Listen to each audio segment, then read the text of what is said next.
ஆண்டவராக இயேசு கிறிஸ்துவின் நாமத்தினாலே இந்த ஞாயிற்றுக்கிழமை ஆராதனைக்கு உங்களை வாழ்த்தி வரவேற்கிறோம். கர்த்தர் நல்லவர். இந்த புதிய மாதத்திலும் முதல் வாரத்தில் வந்திருக்கிற இதை நேரலையாய் பார்த்து கொண்டிருக்கிற உங்களை கர்த்தர் நிச்சயம் ஆசீர்வதிப்பார். நாம் சேர்ந்து ஜெபித்து ஆரம்பிப்போம். கிருபையும் இரக்கமுள்ள நல்ல பிதாவே, இந்த நாளிலே கூட உம்மை ஆராதிக்கும்படியாக ஆண்டவரே குடும்பமாய் கூடி உம்மை நோக்கி பார்க்கிற இவர்களுக்காய் நான் ஜெபிக்கிறேன். என் தேவ கரம் இவர்கள் இருக்கிற இடங்கள்ல உடைய குடும்பத்தில் கர்த்தர் இறங்குவீராக. இந்த ஆராதனை பார்த்து கொண்டிருக்கும் போது தேவன் நீர் அசைவாடும்படியா நாங்கள் ஜெபிக்கிறோம். எல்லா குறைவுகளை கர்த்தர் நிறைவாய் மாற்றுவீராக. உம்முடைய ஆசீர்வாதத்தின் கரம் ஆண்டவரே உமக்கு ஸ்தோத்திரம். இவர்கள் இருக்கிறதான குடும்பங்கள்ல, இவர்கள் இருக்கிறதான இடங்கள்ல கர்த்தர் நீர் மகிமையாய் நிரப்பும்படியா நாங்கள் ஜெபிக்கிறோம். ஆரம்பம் முதல் முடிவு வரை கர்த்தர் நீர் பொறுப்பெடுத்துக் கொள்ளும். இயேசுவின் மூலம் ஜெபிக்கிறோம் நல்ல பிதாவே, ஆமென். ஆமென். ஹல்லேலூயா, ஹல்லேலூயா, பிரைஸ் தி லார்ட். சங்கீதம் 139 இப்படியாய் சொல்லுகிறது, கர்த்தாவே நீர் என்னை ஆராய்ந்து அறிந்திருக்கிறீர், என் உட்கார்தலையும் என் எழுந்திருக்கிறதலையும் நீர் அறிந்திருக்கிறீர், என் நினைவுகளை தூரத்திலிருந்து அறிந்திருக்கிறீர். ஆமென். கர்த்தர் நம்மை அறிந்திருக்கிறார். எத்தனை பேர் ஆமென் சொல்வீங்க? ஹல்லேலூயா. நம்மை காண்கிற தேவன், நம்மை நன்றாய் அறிந்திருக்கிற தேவன். Praise the Lord. இந்த நாளிலே கூட அவரை துதித்து நாம் பாட போகிறோம். என்னை காண்பவரே, தினம் காப்பவரே, ஆராய்ந்து அறிந்திருக்கிறீர், சுற்றி சுற்றி சூழ்ந்திருக்கிறீர் என்று சொல்லி சங்கீதம் 139 வாசிக்கிறது போல கர்த்தர் நம்மை சூழ்ந்திருக்கிறார், கர்த்தர் நம்மை அறிந்திருக்கிறார், கர்த்தர் நம்மை பாதுகாத்திருக்கிறார். ஹல்லேலூயா, பிரைஸ் தி லார்ட். பாடுவோமா?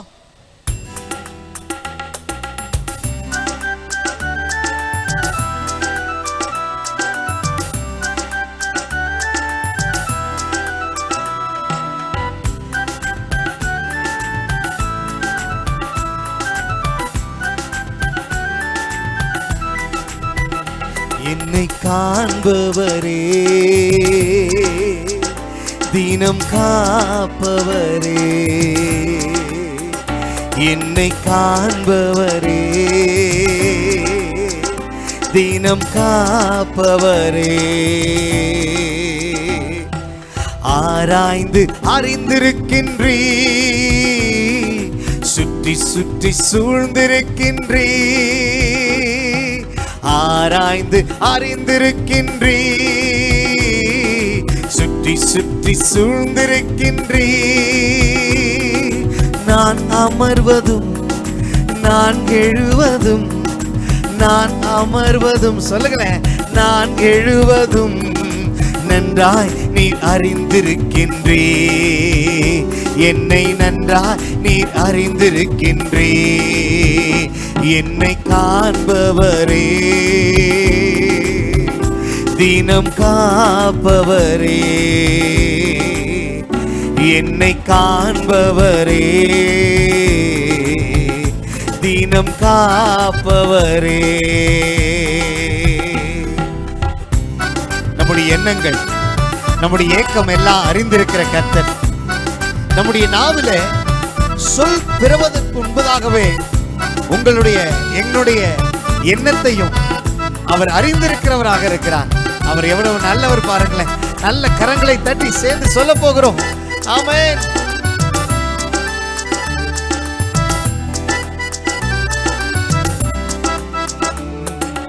எண்ணங்கள் ஏக்கங்கள் எல்லாம் எல்லாமே அறிந்திருக்கின்றீ, எண்ணங்கள் ஏக்கங்கள் எல்லாம் எல்லாமே அறிந்திருக்கின்றீ, நடந்தாலும் படுத்தாலும் அப்பா நீ அறிந்திருக்கின்றீ, சொல்லுங்களே, நடந்தாலும் படுத்தாலும் அப்பா நீ அறிந்திருக்கின்றீ, நன்றி ராஜா இயேசு ராஜா, நன்றி ராஜா இயேசு ராஜா, என்னை காண்பவரே, தினம் காப்பவரே. நல்ல கரங்களை தட்டி சொல்லு, என்னை காண்பவரே, தினம் காப்பவரே. முன்னும் பின்னும் நெருக்கி நெருங்கி நம்மை சுற்றி நம்மை சூழ்ந்திருக்கிற கர்த்தர், அவருடைய திருக்கரத்தால் தினமும் நம்மை பற்றி கொண்டிருக்கிறவர். ஹல்லேலூயா. அவர் ஒருபோது நம்மளை விட்டு விலகலங்க. அவர் நம்மளை ஒருபோது கைவிட மாட்டார். கரங்களை தட்டி சேர்ந்து சொல்லமா? ஆமென். முன்னும் பின்னும் நெருக்கி நெருக்கி சுற்றி என்னை சூழ்ந்திருக்கின்றீ. முன்னும் பின்னும் நெருக்கி நெருக்கி சுற்றி என்னை சூழ்ந்திருக்கின்றீ. உம் திருநாமம் தினமும் என்னை பற்றி பிடித்திருக்கின்றீ. சொல்லுங்க. உம் திருக்கரத்தால் தினமும் என்னை பற்றி பிடித்திருக்கின்றீ. நன்றி ராஜா, நன்றி ராஜா, இயேசு ராஜா. சொல்லுங்க. நன்றி ராஜா, இயேசு ராஜா. எல்லாருமே நன்றி ராஜா. கையை தட்டி ஓ இயேசு ராஜா, நன்றி ராஜா, இயேசு ராஜா, நன்றி ராஜா. கரங்களை தட்டி சொல்லாமா? எங்க இருதயத்திலிருந்து உமக்கு நன்றி சொல்றோம் ராஜா. ஓ உமக்கு நன்றி செலுத்துகிறோம். ஓ உம்மை துதிக்கிறோம் ராஜா. ஹல்லேலூயா, ஹல்லேலூயா. எங்களுக்கு இதுவரைக்கும் உதவி செய்தவரே, இனியும் எங்களை நடத்துகிற தெய்வமே, உமக்கு நன்றி செலுத்துகிறோம், நன்றி செலுத்துகிறோம். ஹல்லேலூயா. நல்ல கரங்களை தட்டி சொல்லுங்க. எங்களுக்கு உதவி செய்தவரே, உமக்கு நன்றி செலுத்துகிறோம் ராஜா. ஓ உம்மை துதிக்கிறோம். என் மீது அன்பு கூர்ந்து பலியானி சிலுவையிலே எனக்காக ரத்தம் சிந்தி கழுவினீர் குற்றம் நீங்க. சொல்லுங்க பார்க்கலாம். என் மீது அன்பு கூர்ந்து ஆமென் பலியானி சிலுவையிலே சப்பா எனக்காக ரத்தம் சிந்தி கழுவினீர் குற்றம் நீங்க. பிரித்தெடுத்தி சொல்லுமா? பிரித்தெடுத்தே பிறக்கும் முன்னால் உமக்கென்று வாழ்ந்திட பிரித்தெடுத்தீர். ஆமென். பிறக்கும் முன்னால் உமக்கென்று வாழ்ந்தி. கரங்களா அசைச்சு சொல்லுங்க பார்க்கலாம். ஆராதனை உமக்கே, அனுதினமும் உமக்கே, ஆராதனை உமக்கே, அனுதினமும் உமக்கே. எபினேசரே, எபினேசரே, இதுவரையில் உதவினீரே. எபினேசரே, எபினேசரே, இதுவரையில் உதவினீரே. எனக்கு இதுவரையில் உதவினீரே. எனக்கு இதுவரையில் உதவினீரே. உம்மை முழு உள்ளத்தோடு ஆராதிப்பே, முழு பலத்தோடு அன்பு கூறுவே. ஆராதனை ஆராதனை ஆராதனை ஆராத. கரங்களை அசைச்சு எல்லாருமே ஆராதனை ஆராதனை ஆராதனை ஆராத. எல்லாரும் சேர்ந்து சொல்லாமா? ஆராதனை ஆராதனை ஆமென். ஆராதனை ஆராதனை ஆராதனை ஆராதனை ஆராதனை ஆராதனை ஆராதனை ஆராதனை. ஹல்லேலூயா, ஹல்லேலூயா, ஹல்லேலூயா. வாய்களை திறந்து ஆண்டவரே ஸ்தோத்திரம் பண்ணுவோமா? ஆண்டவரே இதுவரைக்கும் எங்களை நடத்தினீரே, இதுவரைக்கும் எங்களுக்கு ஆண்டவரே உதவி செய்தீரே, எல்லா சூழ்நிலைகளையும் மாற்றினீரே, எல்லா பலவீனத்தையும் மாற்றினீரே, சோர்ந்து போன நேரத்திலெல்லாம் எங்களை தூக்கி எடுத்தீரே.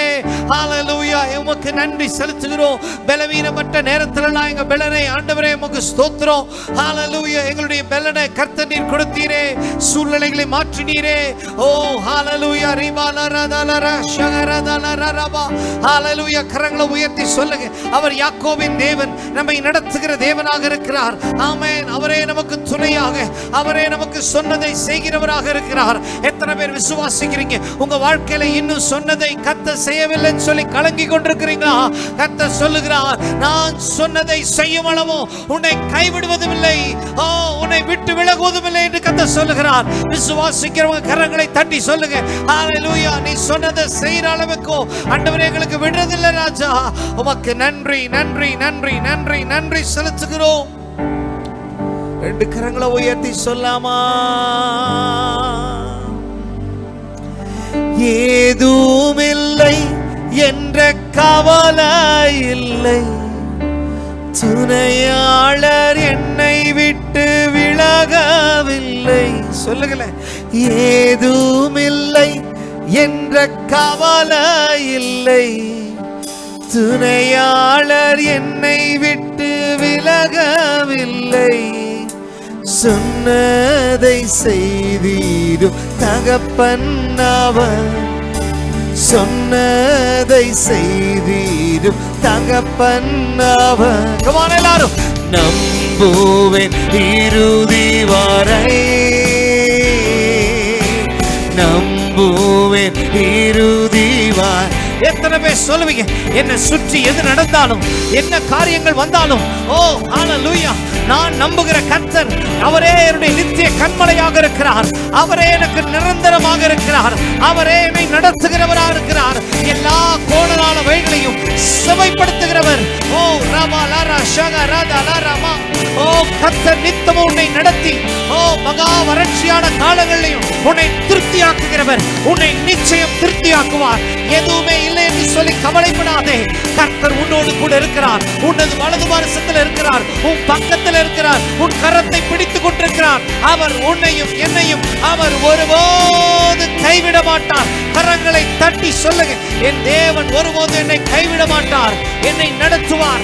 யாக்கோபின் தேவன் எனக்கு உயர்ந்த அடைக்கலம். ஹalleluya. அவரே என்னுடைய துணையாகிறவர்.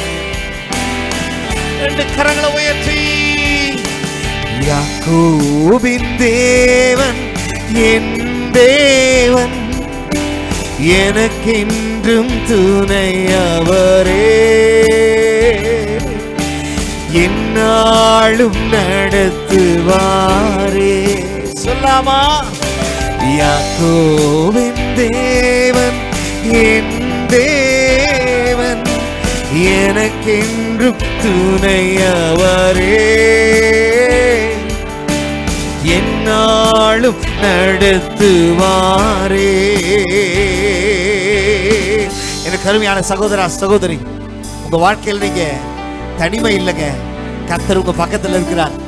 அன்றைக்கு யாக்கோபு வனாந்தரத்துல தனிமையாக அவன் விடப்பட்ட போது, யாருமே இல்லையே என்று சொல்லி, ஓ ஹalleluya, அவன் வனாந்தரத்திலே, அவன் அந்த இருட்டான நேரத்திலே அவன் அலைந்து திரிந்த போது, ஓ கர்த்தர் அன்றைக்கு அவனுக்கு தரிசனமானார். ஹalleluya. கர்த்தர் அவனுக்கு தரிசனத்தை கொடுத்தார். அவன் கர்த்தர், நான் உன்னோடு கூட இருக்கிறேன் என்று சொல்லி கர்த்தர் சொன்னார். உன்னை நிச்சயம் ஆசீர்வதிப்பேன் என்று சொல்லி கர்த்தர் சொன்னார். ஒருவேளை தனிமையா இருப்பீங்களா? ஓ யாருமே இல்லைன்னு சொல்லி நினைக்கிறீங்களா? என்னை தேற்றுவதற்கு, என்னை ஆற்றுவதற்கு, என் கூட வருவதற்கு, என் கரத்தை பிடிப்பதற்கு யாருமே இல்லை என்று சொல்லி தனிமையா இருக்கிற சகோதரா சகோதரி, தாயே தகப்பனே, என் ஆண்டவர் உன்னோடு இருக்கிறார், இயேசு உன்னோடு இருக்கிறார். கலங்காதே, திகையாதே. ஓ எல்லாவற்றையும் சீக்கிரத்திலே கர்த்தர் மாற்றுவார், உன் சூழ்நிலைகளை மாற்றுவார். ஹalleluya, ஹalleluya. விசுவாசிக்கிறவங்க கரங்களை கொட்டி சொல்லுங்க, என் சூழ்நிலை மாறும், உன் சூழ்நிலை மாறும் என்று கர்த்தர் சொல்லுகிறார். ஓ ரபா பாபா ரஷகரதலரபா. ரெண்டு கரங்களை உயர்த்தி கமான் எல்லாருமே. என் ஓட்டத்தில் நான் தனிமையில்லை, நேசித்தவர் என்னை வெறுக்கவில்லை. சொல்லுங்களேன், என் ஓட்டத்தில் நான் தனிமையில்லை. சொல்லு தம்பி, நேசித்தவர் என்னை வெறுக்கவில்லை. நிச்சயம் தகப்பன் வீட்டில் கொண்டு சேர்த்திடுவார், தகப்பன் வீட்டில் கொண்டு சேர்த்திடுவார். கரங்களை உயர்த்தி, நம்புவேன் இறுதி வரை, நம்புவேன் இறுதி வரை. எத்தனை பேர் விசுவாசிக்கிறீங்க? Come on.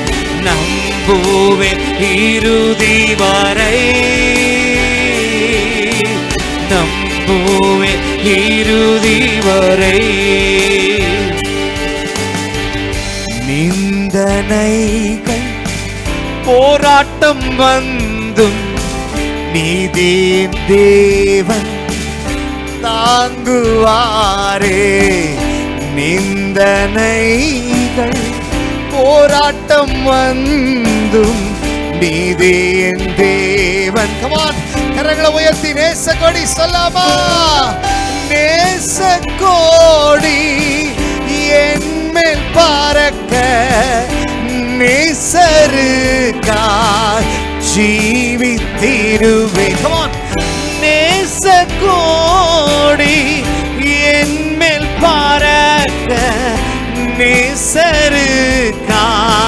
கரங்களை உயர்த்தி நம்புவேன், நம்புவேன் இயேசுவை, நம்புவேன் இயேசுவை. Come on, hallelujah. உங்க நம்பிக்கை ஒருவேளை ஹalleluya இல்லாம இருக்கிறீங்களா?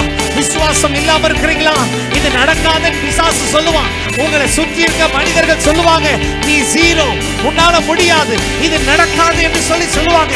எனக்கு அருமையான சகோதரா சகோதரியே, தாயே தகப்பனே, உன் வாழ்க்கையில கர்த்தரை நம்பு, கர்த்தரை பற்றிக்கொள். உன் விசுவாசம் அதிகரிக்கட்டும். உன் நிலைமையை கர்த்தர் மாற்றுவார், உன் சூழ்நிலையை கர்த்தர் மாற்றுவார். ஹalleluya. உன் நிலைமை நிச்சயம் மாறும். கரங்களை தட்டி தட்டி சொல்லுங்க, நம்புவப்பா, நம்புவப்பா.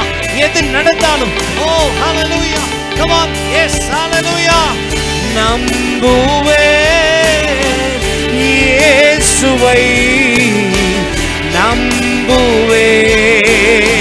கரங்களை உயர்த்தி once again. Come on, எல்லாருமே நம்புவேன் இயேசுவை, நம்புவேன் இயேசுவை, நம்புவேன் இயேசுவை, நம்புவேன். என்ன புயல் அடித்தாலும், என்ன காற்றுகள் அடித்தாலும், இந்த தேசத்துல எப்பேற்பட்ட கொள்ளை நோய்கள் வந்தாலும், கர்த்தரை நம்பிக்கையா இருக்கிற ஜனம் பாக்கியம் உள்ளது. கர்த்தரை நம்புகிற உங்களை, கர்த்தரை நம்புகிற உங்களை கர்த்தர் ஒருபோது கைவிட மாட்டார். ஹalleluya. அவர் நிச்சயம் உங்களை நடத்துவார். அவர் நிச்சயம் உங்களோடு கூட இருக்கிறார். கலங்காத, திகையாத, என் தேவன் உன்னோடு கூட இருந்து அவர் நித்தம் உன்னை நடத்த அவர் வல்லவராக இருக்கிறார். ஆமென், ஹalleluya. தொடர்ந்து எங்களோடு பேசுங்க ஆண்டவரே சொல்லி சொல்லுங்க. எங்களோடு பேசும் இயேசுவின் மூலம் ஜெபிக்கிறோம் எங்க நல்ல பிதாவே. ஆமென்.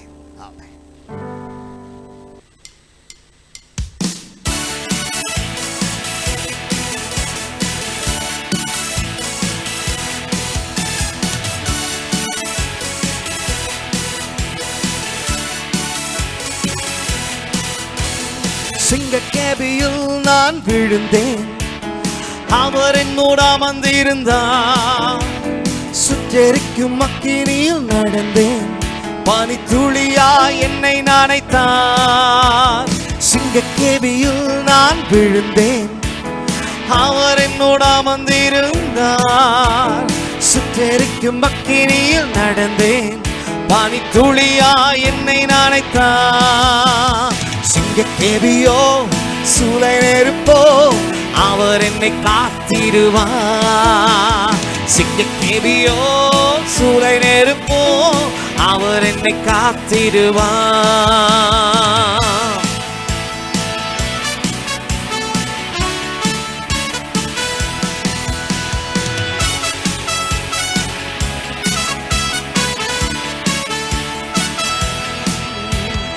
எதிரிகள் என்னை சுற்றி வந்தாலும் தூத சேனையை கொண்டு என்னை காப்பாரே. எதிரிகள் என்னை சுற்றி வந்தாலும் தூத சேனையை கொண்டு என்னை காப்பாரே. ஆவியினால் யுத்தம் வெல்வேனே, சாத்தானை சமுத்திரம் விழுங்குமே. ஆவியினால் யுத்தம் வெல்வேனே. சாத்தானை சமுத்திரம் விழுங்குமே. அவரே என்னை காப்பவர், அவரே என்னை காண்பவர், அவரே என்னை காப்பவர், அவரே என்னை காண்பவர். சிங்கக்கேபியோ சூளை நெருப்போ அவர் என்னை காத்திடுவார். சிங்கக்கேபியோ சூளை நெருப்போ அவர் என்னை காத்திடுவார்.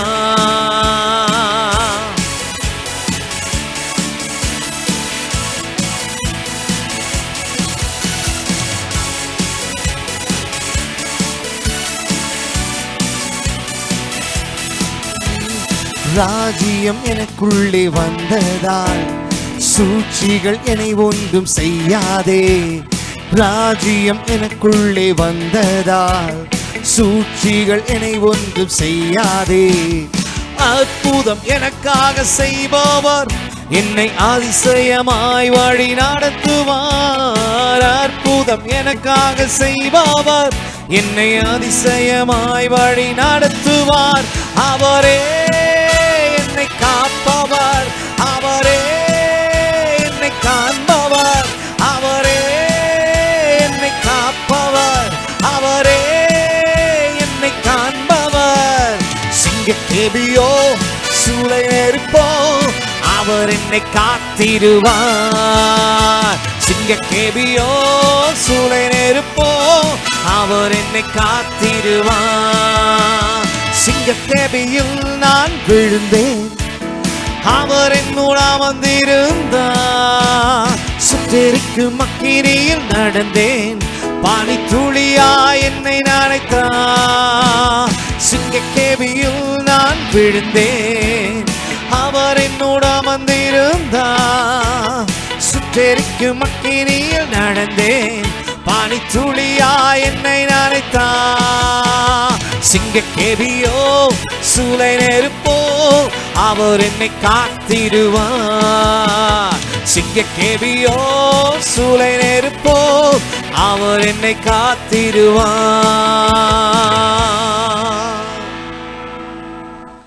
இப்பொழுதும் ஆண்டவருடைய வார்த்தையை நாம் கேட்க போகிறோம். நம்ம மத்தியிலே சேலம் கல்வாரி சபையின் தலைமை போதகர் ரெவரண்ட் ஆர் ராபர்ட் சிங் அவர்கள் ஆண்டவருடைய வார்த்தையை கொடுப்பார்கள்.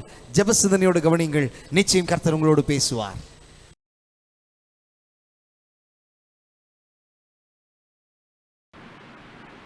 கர்த்தருடைய பரிசுத்த நாமத்திற்கு மகிமை உண்டாவதாக. இந்த மாதத்தினுடைய முதல் ஞாயிற்றுக்கிழமையிலையும்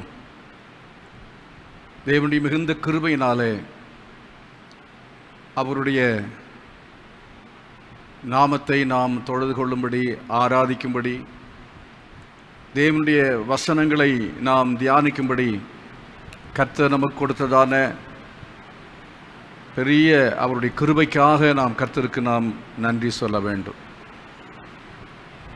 கர்த்தர் நமக்கு இம்மட்டும் நல்லவராக இருந்தார், போதுமானவராக இருந்தார். தொடர்ந்து நாம் இந்த நாட்களிலே அதிகமாக ஜெபம் பண்ண வேண்டும், ஜெபங்களிலே பங்கு பெற வேண்டும். ஏனென்று சொன்னால் எருசலேமை அழிக்கும்படியாக கர்த்தர் அங்கே தூதனை அனுப்பும்போது கர்த்தர் சொன்னது என்னவென்று சொன்னால், பெருமூச்சு விட்டு அழுகிற நபர்களுடைய நெற்றியிலே நீ அடையாளம் போடு, அவர்களை சங்கரிக்க வேண்டாம், அவர்கள் விட்டுவிடப்பட வேண்டும், அவர்கள் காப்பாற்றப்பட வேண்டும் என்று பரிசுத்த வேதாகமத்தில் எசேக்கியேல் என்கிற தீர்க்கதரிசியின் புஸ்தகத்தில் நாம் வாசிக்க முடியும். எசேக்கியேல் தீர்க்கதரிசிக்கு கர்த்தர் சொன்னபடி எருசலேமை அழிக்கும்போது தேவன் அந்த அழிவில் தப்பிக்கொள்ளும்படியாக சொன்ன ஆலோசனை என்னவென்று சொன்னால், பெருமூச்சு விட்டு அழுகிறவர்களாக இருக்க வேண்டும். பெருமூச்சு விட்டு அழுகிறவர்களுடைய நெற்றியிலே தேவன் முத்திரை போடும்படி கர்த்தர் சொன்னார்.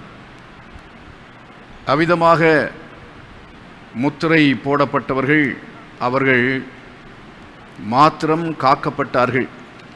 இப்போ பெருமூச்சு விட்டு அழுகிற அந்த நபர்களை பற்றி வாசித்து விடலாமே அந்த வசனத்தை. எசேக்கியேல் தீர்க்கதரிசியின் புஸ்தகம் 9ஆம் அதிகாரத்தில் 4வது வசனம். இவ்விதமாய் நாம் அங்கே வாசிக்கிறோம்.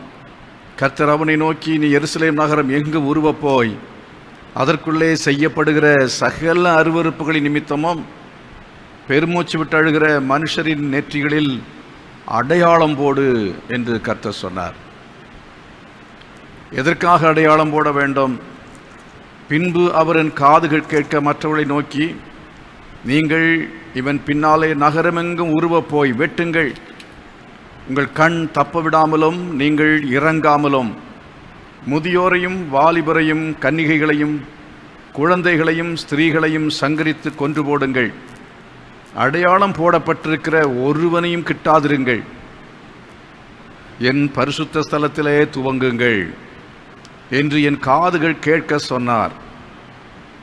அப்பொழுது அவர்கள் ஆலயத்துக்கு முன்னே இருந்த மூப்பரிடத்தில் துவக்கம் பண்ணினார்கள் என்று சொல்லி வாசிக்கிறோம்.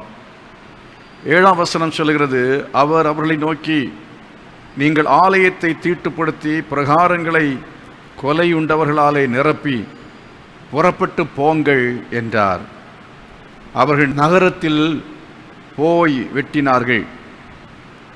அவர்கள் வெட்டி கொண்டு போகையில் நான் மாத்திரம் தனித்து முகங்குப்புற விழுந்து, கர்த்தராகிய ஆண்டவரே, தேவரீர் எருசலேமின் மேல் உமது உக்கிரத்தை ஊற்றுகையில் இஸ்ரவேலின் மீதியானவர்களை எல்லாம் அழிப்பீரோ என்று முறையிட்டேன். அதற்கு அவர், இஸ்ரவேலும் யூதாவும் ஆகிய வம்சத்தாரின் அக்கிரமம் மிகவும் பெரிது, தேசம் இரத்த பழிகளால் நிறைந்திருக்கிறது, நகரமும் மாறுபாட்டினால் நிரப்பப்பட்டிருக்கிறது. கர்த்தர் தேசத்தை கைவிட்டார், கர்த்தர் பார்க்க மாட்டார் என்று சொல்லுகிறார்கள். ஆகையால் என் கண் தப்ப விடுவதுமில்லை, நான் இரக்கம் செய்வதுமில்லை. அவருடைய வழியின் பலனை அவர்கள் சிரசின் மேல் இறங்க பண்ணுவேன். இதோ சணல் நூல் அங்கி தரித்து தன் அறையில் மைக்குட்டை வைத்திருக்கிற புருஷன் வந்து, நீர் எனக்கு கட்டளையிட்டபடியே செய்தேன் என்று காரியத்தை அவன் சொன்னான். இதோ கேருபீன்களுடைய தலைக்கு மேலிருந்த மண்டலத்தில் இந்திரநீல ரத்தினம் போன்ற சிங்காசன சாயலான ஒரு தோற்றத்தை கண்டேன். அது அவைகளுக்கு மேல் காணப்பட்டது. அவர் சணல் நூல் அங்கி தரித்து இருந்த புருஷனை நோக்கி, நீ கேருபீன்களின் கீழ் இருக்கிற சக்கரங்களுக்கு நடுவிலே பிரவேசித்து கேருபீன்களின் நடுவே இருக்கிற அக்கினி தழலில் உன் கை நிறை எடுத்து அதை நகரத்தின் மேல் இறை என்றார். அப்படியே அவன் என் கண்கள் காண உள்ளே பிரவேசித்தான். அந்த புருஷன் உள்ளே பிரவேசிக்கையில் கேருபீன்கள் ஆலயத்தின் வலதுபுறத்தில் நின்றன. ஒரு மேகம் உட்பிரகாரத்தை நிரப்பிற்று. கர்த்தருடைய மகிமை கேருபின் மேலிருந்து எழும்பி ஆலயத்தின் வாசற்படியிலே வந்தது. ஆலயம் மேகத்தினால் நிறைந்திருந்தது. பிரகாரமும் கர்த்தருடைய மகிமையின் பிரகாசத்தினால் நிரம்பிற்று. கேருபீன்களுடைய செட்டைகளின் இரைச்சல் சர்வத்துக்கும் வல்ல தேவன் பேசுகையில் உண்டாகும் சத்தம் போல வெளிப்பிரகாரம் மட்டும் கேட்கப்பட்டது. இப்படி இங்கே நாம் கேருபீன்களை பற்றி வாசிக்கிறோம். அவைகளுடைய செட்டைகளை குறித்து நாம் வாசிக்கிறோம்.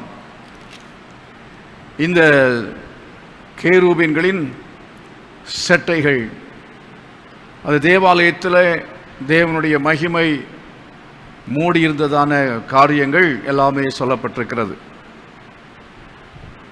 அதற்கு முன்பு நாம் வாசித்த இந்த பகுதியில் தேவன் தம்முடைய கோபத்தினாலே என்ன செய்கிறார் என்று சொன்னால், அவர் தேவனுடைய ஆலயத்திலிருந்து சங்காரம் பண்ண துவங்குகிறார். அங்கே கர்த்தர் வெட்டும்படி இது 6 புருஷர் வெட்டுகிற ஆயுதங்களை தங்கள் கைகளில் பிடித்து கொண்டு அவர்கள் என்ன செய்தார்கள்? பிரவேசித்து கணக்கனுடைய மைக்குட்ட வைத்திருக்கிற ஒருவன் இருந்தான். அவன் உள்ளே பிரவேசித்து வெண்கல பலிபீட தண்டையிலே நின்றார்கள். அப்பொழுது இஸ்ரவேலின் தேவனுடைய மகிமை கேருபீன்கள் மேலிருந்து எழும்பி ஆலயத்தின் வாசற்படியிலே வந்து சணநூல் அங்கீகரித்து தன் அறையிலே கணக்கனுடைய மைக்கூட்டை வைத்திருக்கிற புருஷனை கூப்பிட்டு, கர்த்தர் அவனை நோக்கி, நீ எருசலேம் நகரம் எங்கும் உருவ போய் அதற்குள்ளே செய்யப்படுகிற சகல அருவருப்புகளின் நிமித்தமும் பெருமூச்சு விட்டு அழுகிற மனுஷரின் நெற்றிகளிலே அடையாளம் போடு என்று சொன்னார். ஆகவே கர்த்தர் காப்பாற்றுகிற தெய்வம். தேவன் தம்முடைய சிறகுகளால் நம்மை மூடுவார் என்று இந்த மாதத்திலே கர்த்தர் வாக்குத்தத்தம் பண்ணியிருக்கிறார். அந்த வசனத்தை நாம் வாசிப்போம். 91வது சங்கீதத்திலே 3வது வசனத்தில் நாம் வாசிக்கும் பொழுது, அவர் உன்னை வேடனுடைய கண்ணிக்கும் பாழாக்கும் கொள்ளை நோய்க்கும் தப்புவிப்பார். அடுத்த வசனம், அவர் தமது சிறகுகளாலே உன்னை மூடுவார் என்று சொல்லி இருக்கிறது. அவர் கொள்ளை நோக்கி தப்புவிப்பார், பாழாக்கும் கொள்ளை நோக்கி தப்புவிப்பார். தம்முடைய சிறகுகளாலே உன்னை மூடுவார். கீழே இன்னும் என்ன வாசிக்கிறோம்? இரவில் பகலில் பறக்கும் அம்புக்கும் இருளில் நடமாடும் சங்காரத்துக்கும் நீ பயப்படாதிருப்பாய் என்று சொல்லியிருக்கிறது. கர்த்தருடைய வசனம் இன்னும் தொடர்ந்து வாக்குத்தத்தமாய் சொல்லப்படும் பொழுது, இரவில் உண்டாகும் பயங்கரத்துக்கும் பகலில் பறக்கும் அம்புக்கும் இருளில் நடமாடும் கொள்ளை நோக்கியும் மத்தியானத்தில் பாழாக்கும் சங்காரத்துக்கும் நீ பயப்படாதிருப்பாய். ஆண்டவர் சொல்லுகிறார், உன்னை நான் பாதுகாப்பேன், சிறகுகளால் உன்னை மூடுவேன், உன்னை பாதுகாப்பேன் என்று கர்த்தர் சொல்லுகிறார். அருமையான தேவனுடைய பிள்ளைகள் ஒவ்வொருவருக்கும் கர்த்தர் இந்த நாள் காலையிலே, இந்த நாள் தேவனுடைய சமூகத்தில் வந்திருக்கிற உங்கள் ஒவ்வொருவரை பார்த்தும், மாலையிலே கூடுகிறவர்களுக்கும் ஒவ்வொரு ஆராதனையிலே பங்கு பெறுகிற ஒவ்வொருவருக்கும் கர்த்தர் சொல்லுகிறதான திருவசனம், வாக்குத்தத்தம். இந்த மாதத்துக்குரிய வாக்குத்தத்தம் என்னவென்று சொன்னால், தம்முடைய சிறகுகளாலே நம்மை அவர் மூடுவார். அருமையானவர்களே, அவர் தம்முடைய சிறகுகளாலே நம்மை மூடி அவர் பாதுகாத்து கொள்கிற பாதுகாப்பின் தேவனாக அவர் இருக்கிறார். அவ்விதமாய் நம்மை அவர் பாதுகாத்து கொள்ள வேண்டும் என்று சொன்னால், இங்கே வேத வசனம் சொல்லுகிறது, அவருடைய கிருபையையும் இரக்கத்தையும் நாம் பெற்றுக்கொள்ள வேண்டும். அவருடைய கிருபையையும் நாம் இரக்கத்தையும் நாம் பெற்றுக்கொள்வதற்கு செய்ய வேண்டியதான காரியங்கள் எவைகள் என்பதை நாம் பரிசுத்த வேதாகமத்திலே படிக்கும் பொழுது, இந்த வசனத்தில் நாம் வாசித்தது போல, இந்த வேத பகுதியிலே வாசித்தது போல, நாம் பெருமூச்சு விட்டு அழுகிறவர்களாக இருக்க வேண்டும். எதற்காக?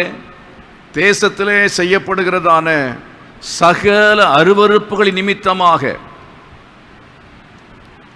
அந்த அருவருப்புகளை பார்த்து மிஷனப்பட்டு வேதனைப்பட்டு தேவனுடைய சமூகத்தில் பெருமூச்சு விட்டு அழுகிற, ஜெபம் பண்ணுகிற தேவனுடைய பிள்ளைகளுடைய நெற்றியிலே கர்த்தர் என்ன செய்கிறார் என்றால், அவர் முத்திரை போடும்படி சொல்கிறார், அடையாளம் போடும்படி சொல்கிறார். எப்படிப்பட்ட அடையாளம்? கர்த்தருக்கு அது தெரியும், சாத்தானுக்கும் அது தெரியும், இந்த கொரோனா வைரஸுக்கும் அது தெரியும். யார் யார் நெற்றியிலெல்லாம் அடையாளம் போடப்பட்டிருக்கிறதோ அவர்களை இந்த வைரஸுகள் தொடாதபடிக்கு கர்த்தர் காத்துக்கொள்வார், அவர் காப்பாற்றுவார். இந்த வசனத்தின்படி நான் அதை விசுவாசிக்கிறேன். நீங்கள் எத்தனை பேர் விசுவாசிக்கிறீர்கள்? பலர் இந்த நாட்களிலே இந்த வைரஸ் மூலமாக பாதிக்கப்பட்டவர்கள் மருத்துவமனையிலே அனுமதிக்கப்பட்டு, இந்த 2வது அலையிலும் அதே போல முதல் அலையிலையும் பாதிக்கப்பட்டவர்கள் உண்டு. ஒரு சகோதரன் 65 வயது உள்ளதான நபர் கடந்த முதல் அலையில் அவர் பாதிக்கப்பட்டு வீட்டிலே மிகவும் மோசமான நிலைமையிலே அவர் தங்க வைக்கப்பட்டு அங்கே அவருக்கு ஆலோசனை கொடுத்து அவர் வீட்டில் இருந்து கொண்டே நம்முடைய ஆன்லைன் ஜெபத்தில் பங்கு பெற்றார். இந்த ஆன்லைன் ஜெபத்தில் அவர் பங்கு பெற்று, இந்த ஃப்ரீ கான்ஃபரன்ஸ் கால் மூலமாக நம்ம நடத்துகிறோமே, இந்த ஆன்லைன் ஜெபத்தில் அவர் பங்கு பெற்ற போது அவரை பங்கு பெறும்படி செய்தோம், பங்கு பெறும்படி கேட்டுக்கொண்டோம். அவர் அதில் பங்கு பெற துவங்கினார். அவராலே ஜெபிக்க முடியாது, பயங்கரமான இருமல், பயங்கரமாக இருமல், இரவிலே தூக்கம் இல்லை, அந்த அளவுக்கு பயங்கரமான கஷ்டம். அந்த நோய் தொற்றினாலே பாதிக்கப்பட்டிருந்தார். ஆஸ்பத்திரியில் நாம் அவரை அனுமதிக்க வேண்டாம் என்று தீர்மானித்தோம். ஏனென்றால் ஆஸ்பத்திரியிலே ஆரம்ப நிலையில் எப்படிப்பட்ட நிலைமையிலே போகாமல் இருந்து வீட்டிலே கவனிப்பது மிகவும் நல்லது. ஆனால் வீட்டில் இருந்து அவர்களை சரியாய் கவனிக்க வேண்டும். வீட்டிலே இருக்கும் பொழுது மருத்துவருடைய ஆலோசனையை கொடுத்து அவர்களுக்கு செய்ய வேண்டியதான மருத்துவ உதவிகளையும் செய்தோம். அதோடு சேர்த்து பிரதானமாய் இந்த ஜெப இணைப்பிலே அவர் தன்னை இணைத்து கொண்டு, நாங்கள் சொன்ன உங்களால் ஜெபிக்க முடியவில்லை என்றால் நீங்கள் உங்கள் காதுகளுக்கு அருகாமையிலே உங்கள் அறையிலேயே இந்த மொபைல் ஃபோனை ஆன் பண்ணி வைத்து கொள்ளுங்கள், ஸ்பீக்கரை ஆன் பண்ணி வைத்து கொள்ளுங்கள், சத்தம் கேட்கட்டும். 1 மணி நேரம் 2 மணி நேரம் ஜெபம் நடக்கும் பொழுது நீங்கள் காலையிலே 5லிருந்து 7 வரையிலேயும் 5 மணிக்கே எழும்பி தூக்கம் வரவில்லை என்றால், அதிகாலையிலே தூக்கம் வரவில்லை, இரவிலே வரவில்லை, பரவாயில்லை. நீங்கள் தூங்க முடியாமல் இருக்கும் பொழுதும் இந்த ஜெபம் சத்தம் உங்கள் காதுகளில் கேட்கட்டும். அவ்விதமாய் நீங்கள் இந்த ஜெபத்திலே பங்கு பெறுங்கள், கர்த்தர் உங்களை விடுவிப்பார் என்று சொல்லி ஆலோசனை சொன்னோம். அவர் ஜெபத்திலே பங்கு பெற்றார். கர்த்தர் அவருக்கு சுகம் கொடுத்தார். ஆண்டவர் அவரை பரிபூர்ணமாய் சுகப்படுத்தினார். அன்றிலிருந்து இன்று வரையிலேயும் தொடர்ந்து காலையிலே 5 மணிக்கே அந்த ஜெப இணைப்பிலே வந்து தன்னை இணைத்துக் கொள்கிறார். ஏனென்றால் ஜெபத்தினுடைய மேன்மையை, ஜெபத்தினாலே கர்த்தர் கொடுக்கிற பாதுகாப்பை அவர் உணர்ந்து கொண்டார், அதை தெரிந்து கொண்டார். ஆகையினாலே அந்த ஜெப இணைப்பிலே தன்னை இணைத்து கொண்டு அவர் இன்றைக்கும் ஜெபித்து கொண்டே இருக்கிறார். காலை ஜெபம் மற்றும் உள்ள ஜெபங்களையும் தங்களை இணைத்துக் கொள்கிறார். அவ்விதமாக அநேகர் தங்களை இணைத்து கொண்டவர்கள் ஒருவேளை இந்த நோய் தொற்றினாலே அவர்கள் பாதிக்கப்பட்டிருக்கலாம். இங்கே சொல்லப்பட்டது போல பெருமூச்சு விட்டு அழுகிறதான அனுபவம் மட்டுமல்ல, நான் ஏற்கனவே நேற்றைய தினத்தில் உள்ள செய்தியில் சொன்னது போல சில பாதுகாப்பு விதிகளையும் நாம் கைக்கொள்ள வேண்டும். அந்த விதமான பாதுகாப்பு விதிகளையும் கைக்கொள்ளுகிறவர்களாய் இருந்து ஜெபிக்கிறவர்களாய் நாம் இருக்க வேண்டும். அவ்விதமாக நாம் இருக்கும் பொழுது கர்த்தர் நம்மை பாதுகாக்கிறவராக இருக்கிறார். ஆண்டவர் நம்மை பாதுகாப்பார். நம்ம மேல கர்த்தர் தம்முடைய சிறகை அவர் என்ன செய்வார்? கொண்டு மூடுவார். அவருடைய சிறகு என்பது என்ன? தேவனுடைய மகிமையின் பிரசன்னம். தேவனுடைய மகிமையின் பிரசன்னத்தினாலே நம்மை அவர் மூடுவார். எந்த வீட்டில் ஜெபம் இருக்கிறதோ அந்த ஜெபிக்கிற வீட்டில் அந்த தேவ மகிமை என்ன செய்யும் என்று சொன்னால் வந்து இறங்கும். தேவனுடைய மகிமையின் கரம் அங்கே வந்து இறங்கும். ஆகவே தேவனுடைய மகிமை அவர்கள் வீட்டின் மேலே தங்கி இருக்கும் பொழுது சத்துருவுக்கு அங்கே இடமில்லை. வைரசுகள் தாக்காதபடி கர்த்தர் காத்துக்கொள்வார். தேவன் உங்கள் மேல் அந்த மகிமையை இறங்க பண்ணி நீங்கள் போகிற வருகிற இடமெல்லாம் உங்களை அவர் பாதுகாத்துக் கொள்வதற்கு அவர் வல்லமுள்ளவராக இருக்கிறார். ஆனபடினால பிரியமானவர்களே, தேவனுடைய பிரசன்னத்தின் கீழே நாம் இருக்க வேண்டும் என்று சொன்னால் நாம் ஜெபிக்க வேண்டியது அவசியமாக இருக்கிறது. இந்த 91ஆம் சங்கீதத்திலே அவர் தம்முடைய சிறகுகளாலே மூடுவார் என்று சொல்லி இருக்கிறதே, அதை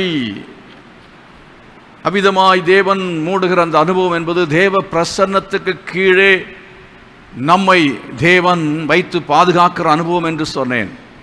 இதற்கு ஆதாரமாக நாம் வேத புத்தகத்திலே வாசிக்கும் பொழுது யாத்திராகமத்தின் புஸ்தகத்தில் 25ஆம் அதிகாரத்திலே 20வது வசனத்திலேயும் எபிரேயர் நிருபத்திலே 9ஆம் அதிகாரம் 5ஆம் வசனத்திலேயும் நாம் வாசித்து அறிந்து கொள்ள முடியும். The book of Exodus chapter 25 verse 20. யாத்திராகமம் 25ஆம் அதிகாரம் 20ஆம் வசனம் வாசிக்கலாம். அந்த கேருபீன்கள் தங்கள் செட்டைகளை உயர விரித்து தங்கள் செட்டைகளால் கிருபாசனத்தை மூடுகிறவைகளும் ஒன்றுக்கொன்று எதிர்முகம் உள்ளவைகளுமாய் இருக்க கடவது. தங்கள் செட்டைகளால் கிருபாசனத்தை மூடுகிறவைகளாய் இருந்தது என்று இங்கே நாம் வாசிக்கிறோம். தேவன் பாதுகாப்பு, தேவனுடைய பிரசன்னம், தேவனுடைய மகிமையின் மூலமாய் கர்த்தர் நமக்கு கொடுக்கிறவராய் இருக்கிறார். எபிரேயர் நிருபத்தின் புஸ்தகத்திலே 4ஆம் அதிகாரம் 5வது வசனம். எபிரேயர் நிருபம் 9ஆம் அதிகாரம் 5வது வசனம்.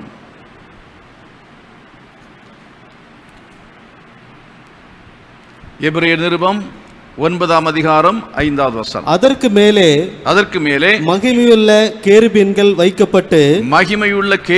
வைக்கப்பட்டு கிருபாசனத்தை நிழலிட்டிருந்தன என்பதாய் நாம் பார்க்கிறோம். கிருபாசனத்தை அவைகள் நிழலிட்டிருந்தன. எபிரேயர் 9:5 நாம் வாசிக்கிறோம். இவ்விதமாக இங்கே சொல்லப்பட்டிருக்கிற இவைகளை நாம் கவனிக்கும் பொழுது தேவனுடைய மகிமை அங்கே மூடி இருந்தது என்பதாய் நாம் பார்க்க முடியும். தேவனுடைய மகிமையின் அந்த இடத்திலே மூடி இருந்ததான ஒரு அனுபவம் அங்கே சொல்லப்பட்டிருக்கிறது. அந்த வசனத்தை எடுத்து கவனித்து பாருங்கள். யாத்திராகமத்தின் புஸ்தகம் 25ஆம் அதிகாரத்தில் 20வது வசனத்திலே சொல்லியிருக்கிற அந்த வேத பகுதியை கவனியுங்கள். அந்த கேருபீன்கள் தங்கள் செட்டைகளை உயர விரித்து தங்கள் செட்டைகளால் கிருபாசனத்தை மூடுகிறவைகளும் ஒன்றுக்கொன்று எதிர்முகம் உள்ளவைகளாய் இருக்க கடவது. கேருபீன்களின் முகங்கள் கிருபாசனத்தை நோக்குகிறவைகளாய் இருப்பதாக. கிருபாசனத்தை பெட்டியின் மீதில் வைத்து பெட்டிக்குள்ளே நான் உனக்கு கொடுக்கும் சாட்சி பிரமாணத்தை வைப்பாயாக.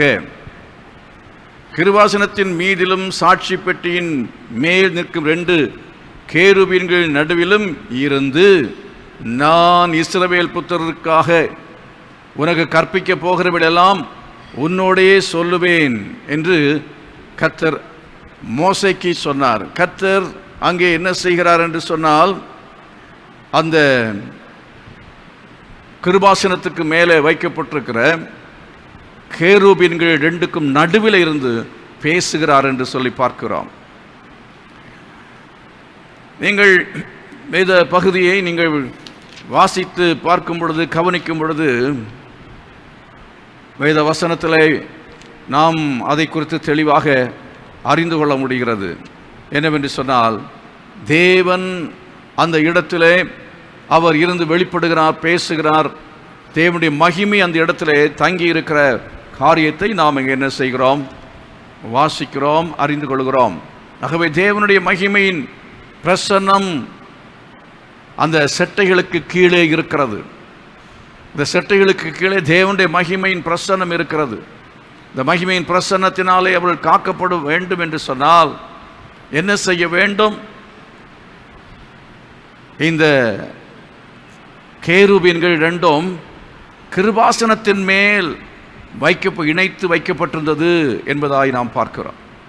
கிருபாசனத்தின் மேலே அந்த கேருபீன்கள் 2 வைக்கப்பட்டிருந்தது. அந்த கேருபீன்கள் நடுவிலே தேவனுடைய மகிமையின் பிரசன்னம் இருந்தது. தேவன் அங்கே இருந்தார். அருமையானவர்களே, இந்த 2 கேருபீன்களும் எதை காட்டுகிறது? ஜெபிக்கிற ஜெப அனுபவத்தை காட்டுகிறது. இயேசு சொன்னார், 2 பேர் பூமியிலே ஒருமனப்பட்டு நீங்கள் எவைகளை கேட்பீர்களோ அவைகளெல்லாம் உங்களுக்கு உண்டாகும் என்று சொன்னார். ஆகவே நாம் 2 பேராக தனியாக ஜெபிக்கிற ஜெபம் உண்டு, 2 பேராக ஜெபிக்கிற ஜெபம் உண்டு. பேதுருவும் யோவானும் அவர்கள் தேவனுடைய ஆலயத்திலே ஜெப வேளையாகி 9ஆம் மணி வேளையிலே போய் என்ன செய்தார்கள்? ஜெபித்தார்கள். அப்படி ஜெபித்த பொழுது கர்த்தர் தம்முடைய வல்லமையை வெளிப்படுத்தினார் என்று சொல்லி பார்க்கிறோம். ஜெபிக்கிறவர்கள் மத்தியிலே தேவனுடைய வல்லமை வெளிப்படுகிறது. ஜெபிக்கிற இடத்திலே தேவனுடைய மகிமை என்ன செய்கிறது? இறங்கி வருகிறதை பார்க்கிறோம். மோசே மலையிலே போய் 40 நாட்கள் உபவாசித்து ஜெபித்து கொண்டிருக்கும் பொழுது அந்த மலையிலே தேவனுடைய மகிமை இறங்கினதாக நாம் பார்க்க முடியும். யாத்திராகமத்தின் புஸ்தகத்திலே கடைசி அதிகாரத்திலே நீங்கள் வாசிக்கிற சமயத்திலே தேவனுடைய மகிமை ஆசரிப்பு கூடாரத்தை மூடிற்று என்று சொல்லி அங்கே எழுதப்பட்டிருக்கிறதை நீங்கள் வாசிக்கிறீர்கள். 40வது அதிகாரத்திலே வாசித்து பாருங்கள், 34வது வசனம். அப்பொழுது ஒரு மேகம் ஆசரிப்பு கூடாரத்தை மூடினது, கர்த்தருடைய மகிமை வாசஸ்தலத்தை நிரப்பிற்று என்பதாய் வாசிக்கிறோம். மேகம் அதன் மேல் தங்கி கர்த்தருடைய மகிமை வாசஸ்தலத்தை நிரப்பினதினாலே மோசே ஆசரிப்பு கூடாரத்துக்குள் பிரவேசிக்க கூடாமல் இருந்தது என்று சொல்லி இங்கே சொல்லப்பட்டிருக்கிறது. ஆகவே தேவனுடைய அந்த மேகம், தேவனுடைய பிரசன்னத்துக்கு மேகம் என்று இங்கே பெயர் சூட்டப்பட்டிருக்கிறதை பார்க்கிறோம். ஒரு மேகத்தை போல தேவனுடைய மகிமை ஆசரிப்பு கூடாரத்தின் மேலே வந்து இறங்கி இருந்ததாக நாம் பார்க்கிறோம். கிருபாசனத்தின் மேலேயும் தேவனுடைய மகிமை அங்கே வந்து இறங்கி இருந்ததை நீங்கள் என்ன செய்ய முடியும் என்று சொன்னால் வேதத்திலே பார்க்க முடியும். தேவனுடைய மகிமை அங்கே மூடியிருந்ததை இன்னும் பிற வசனங்களிலே நீங்கள் வாசிக்கிற சமயத்தில் அங்கே சொல்லப்பட்டிருக்கிறது. அப்போ தேவனுடைய மகிமை அங்கே இறங்கி இருக்க வேண்டும் என்று சொன்னால் ஜெபிக்க வேண்டும். அங்கே பெருமூச்சு விட்டு அழுகிறவர்கள் நெற்றியிலே முத்திரை அடையாளம் போடு என்று கர்த்தர் சொன்னார். இங்கே 2 கேருபீன்கள், அவைகள் கிருபாசனத்தின் மேல் ஒன்றுக்கொன்று நேர்முகமாய் அவைகள் கிருபாசனத்தை நோக்கி கொண்டிருந்தது என்று சொல்லியிருக்கிறது. ஜபத்தை காட்டுகிறது. பரிந்து பேசுகிற ஒரு அனுபவம்.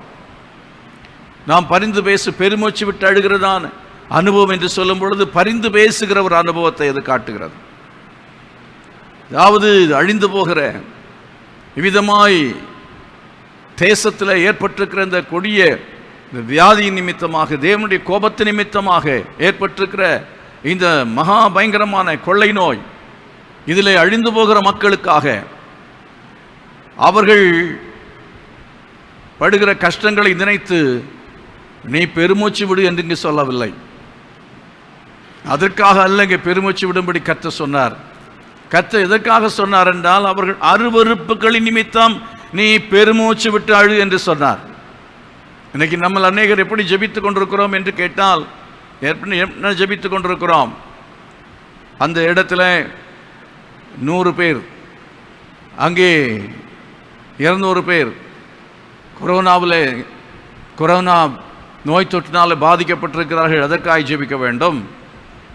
அவர்களுக்கெல்லாம் சரியாக மருந்து மாத்திரை கொடுக்கப்படுவதற்காக ஜெபிக்க வேண்டும். அவர்களுக்கு ஆக்சிஜன் சரியாக கிடைக்கிறதுக்காக ஜெபிக்க வேண்டும் என்று ஜெப குறிப்புகளை எழுதி அனுப்பி அவைகளுக்காக மாத்திரம் ஜெபித்துக் கொண்டிருக்கிறார்கள். அதற்காக மாத்திரம் ஜெபித்துக் கொண்டிருக்கிறார்கள். அது ஜெபமா என்று கேட்கிறேன். இல்லை, கர்த்தர் அதற்காகவா ஜெபிக்கும்படி இங்கே சொன்னார்? தேவன் பெருமூச்சு விட்டு அழு என்று சொல்லும் பொழுது எதற்காக பெருமூச்சு விட்டு அழ வேண்டும்? அவருடைய அருவருப்புகளின் நிமித்தம் நீ என்ன செய்? பெருமூச்சு விட்டு அழ வேண்டும் என்று கர்த்தர் சொன்னார். ஆக பிரியமானவர்களே, நாம் இதற்கு முன்பு நாம் ஜெபித்திருக்கிற ஜெபத்திற்கு ஒரு மாற்றம் தேவை. எப்படி ஜெபிக்க வேண்டும்? இனிமேல் அருவருப்புகளுக்காக நம்ம கர்த்தாவே, அவர்கள் செய்கிற விக்கிரக ஆராதனைகள், விபச்சாரங்கள், பயங்கரமான கொலைபாதகங்கள், என்னென்ன காரியங்கள் எல்லாம் நம்ம தேசத்தில் இருக்கிறது கொஞ்சம் யோசித்து பாருங்கள். தினந்தோறும் நம்ம செய்திகளை கேட்கிறோமே. அப்படிப்பட்ட பயங்கரமான பாவங்களையும் அக்கிரமங்களையும் கர்த்தர் பொறுத்து கொள்ள முடியாமல் தேசத்தை சங்கரிக்கும்படியாக தம்முடைய கோபத்தினாலே அங்கே தூதர்களை அனுப்பினது போல, 6 புருஷர்களை அனுப்பினது போல கர்த்தர் இன்றைக்கு இந்த தேசத்தை, அல்லாவிட்டால் உலகத்தின் பல தேசங்களை அழிக்கும்படியாய் தன்னுடைய கையை நீட்டி அநேக மக்கள் மரித்து போனார்கள். அவ்விதமாய் அநேகர் மரிக்கும் பொழுது எங்கே துவங்கும்படி சொல்கிறாராம். தேவனுடைய ஆலயத்திலிருந்து துவங்கு என்று சொன்னார். மூப்பரிடத்திலிருந்து அவர்கள் வெட்ட துவங்கினார்கள் என்று சொல்லியிருக்கிறது. அப்படி என்றால் தேவனுடைய ஆலயம், அதாவது கர்த்தருடைய ஆலயத்திலே வேலை செய்கிறவர்கள், அதாவது மூப்பர்கள் என்று சொன்னால் இஸ்ரவேல் ஜனங்களே மிக முக்கியமானவர்கள், பிரதானமானவர்கள், இஸ்ரவேல் ஜனங்களை நடத்துகிறவர்கள், தலைவர்கள். இன்றைக்கும் போதகர்களாக இருக்கலாம், சுவிசேஷகர்களாக இருக்கலாம், எத்தனையோ பேர் மரித்து போகிறதை நம்ம பார்க்கிறோம். அருமையானவர்களே, தேவனுடைய ஆலயத்திலே இருந்து கர்த்தர் வெட்டும்படி அவர் சொன்னார். இந்த நாட்களிலே நாம் என்ன செய்ய வேண்டும்? யாராயிருந்தாலும் சரி, எந்த நபராயிருந்தாலும் சரி, அவர்களுக்குள்ளே இருக்கிறதான அருவருப்புகள் எல்லாவற்றின் நிமித்தமாய் நாம் பெருமூச்சை விட்டாட வேண்டும். எந்த மதத்துக்குள்ளே அந்த அருவருப்புகள் இருந்தாலும் சரி, எந்த மதத்தை சார்ந்தவனாய் இருந்தாலும் சரி, அவனுக்குள்ளே இருக்கிற அருவருப்புகளுக்காக நாம் என்ன செய்ய வேண்டும்? பெருமூச்சு விட்டு ஆழ வேண்டியது அவசியமாக இருக்கிறது.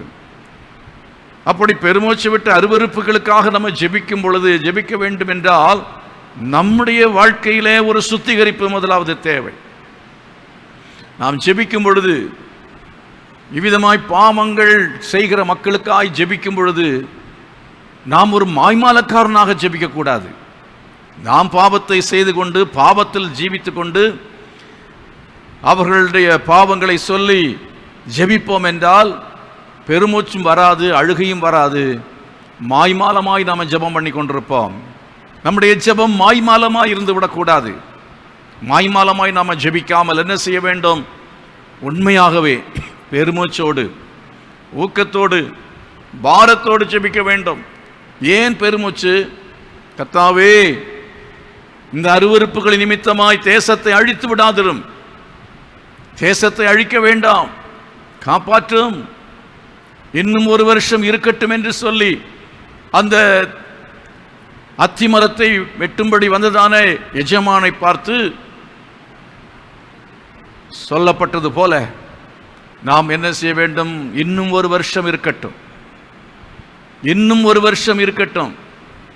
இது ஏன் பூமியை கெடுத்து போடுகிறது, இதை வெட்டி போடுங்கள் என்று சொல்லும் பொழுது இன்னும் ஒரு வருஷம் இருக்கட்டும் என்று சொன்னது போல, தகப்பனே, இன்னும் ஒரு வருஷத்தை நீர் கூட்டி கொடுப்பீராக என்று சொல்லி நாம் என்ன செய்ய வேண்டும்? ஜனங்களுக்காக ஜெபிக்க வேண்டும், ஆட்சியாளர்களுக்காக ஜெபிக்க வேண்டும். இன்னும் ஒரு வருஷத்தை உமக்கு சித்தமானால் இவர்களுக்கு இவருடைய ஜீவனை கூட்டி கொடும் என்று சொல்லி அவர்கள் ஜீவனை கர்த்தர் இன்னும் கூட்டி கொடுக்கும்படியாய் ஜெபிக்க வேண்டும். கூட்டி கொடுத்து எப்படியாவது அவர்கள் மனம் திரும்பட்டும் என்று சொல்லி அவர்கள் அருவருப்புகளிலிருந்து விடுதலை பெறும்படியாக, கர்த்தர் அவர்களை சந்திக்கும்படியாக நாம் ஜெபிப்போம் என்றால் கர்த்தர் நிச்சயமாகவே சந்திப்பார். அருமையானவர்களே, சவுல் என்கிற வாலிபன் அவன் சபையை துன்பப்படுத்துகிறவனாக சபைக்கு விரோதமாய் செயல்பட்டு கொண்டிருந்த பொழுது தேவன் அதை பார்த்தார்.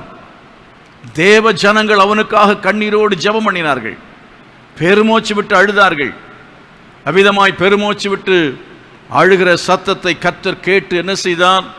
அந்த சவுலை நடு ரோட்டிலே தமஸ்குவுக்கு போகிறதான அந்த வீதியிலே வைத்து அவனை சந்தித்தார் என்று சொல்லி வேதத்திலே நாம் வாசிக்கிறோம் அல்லவா?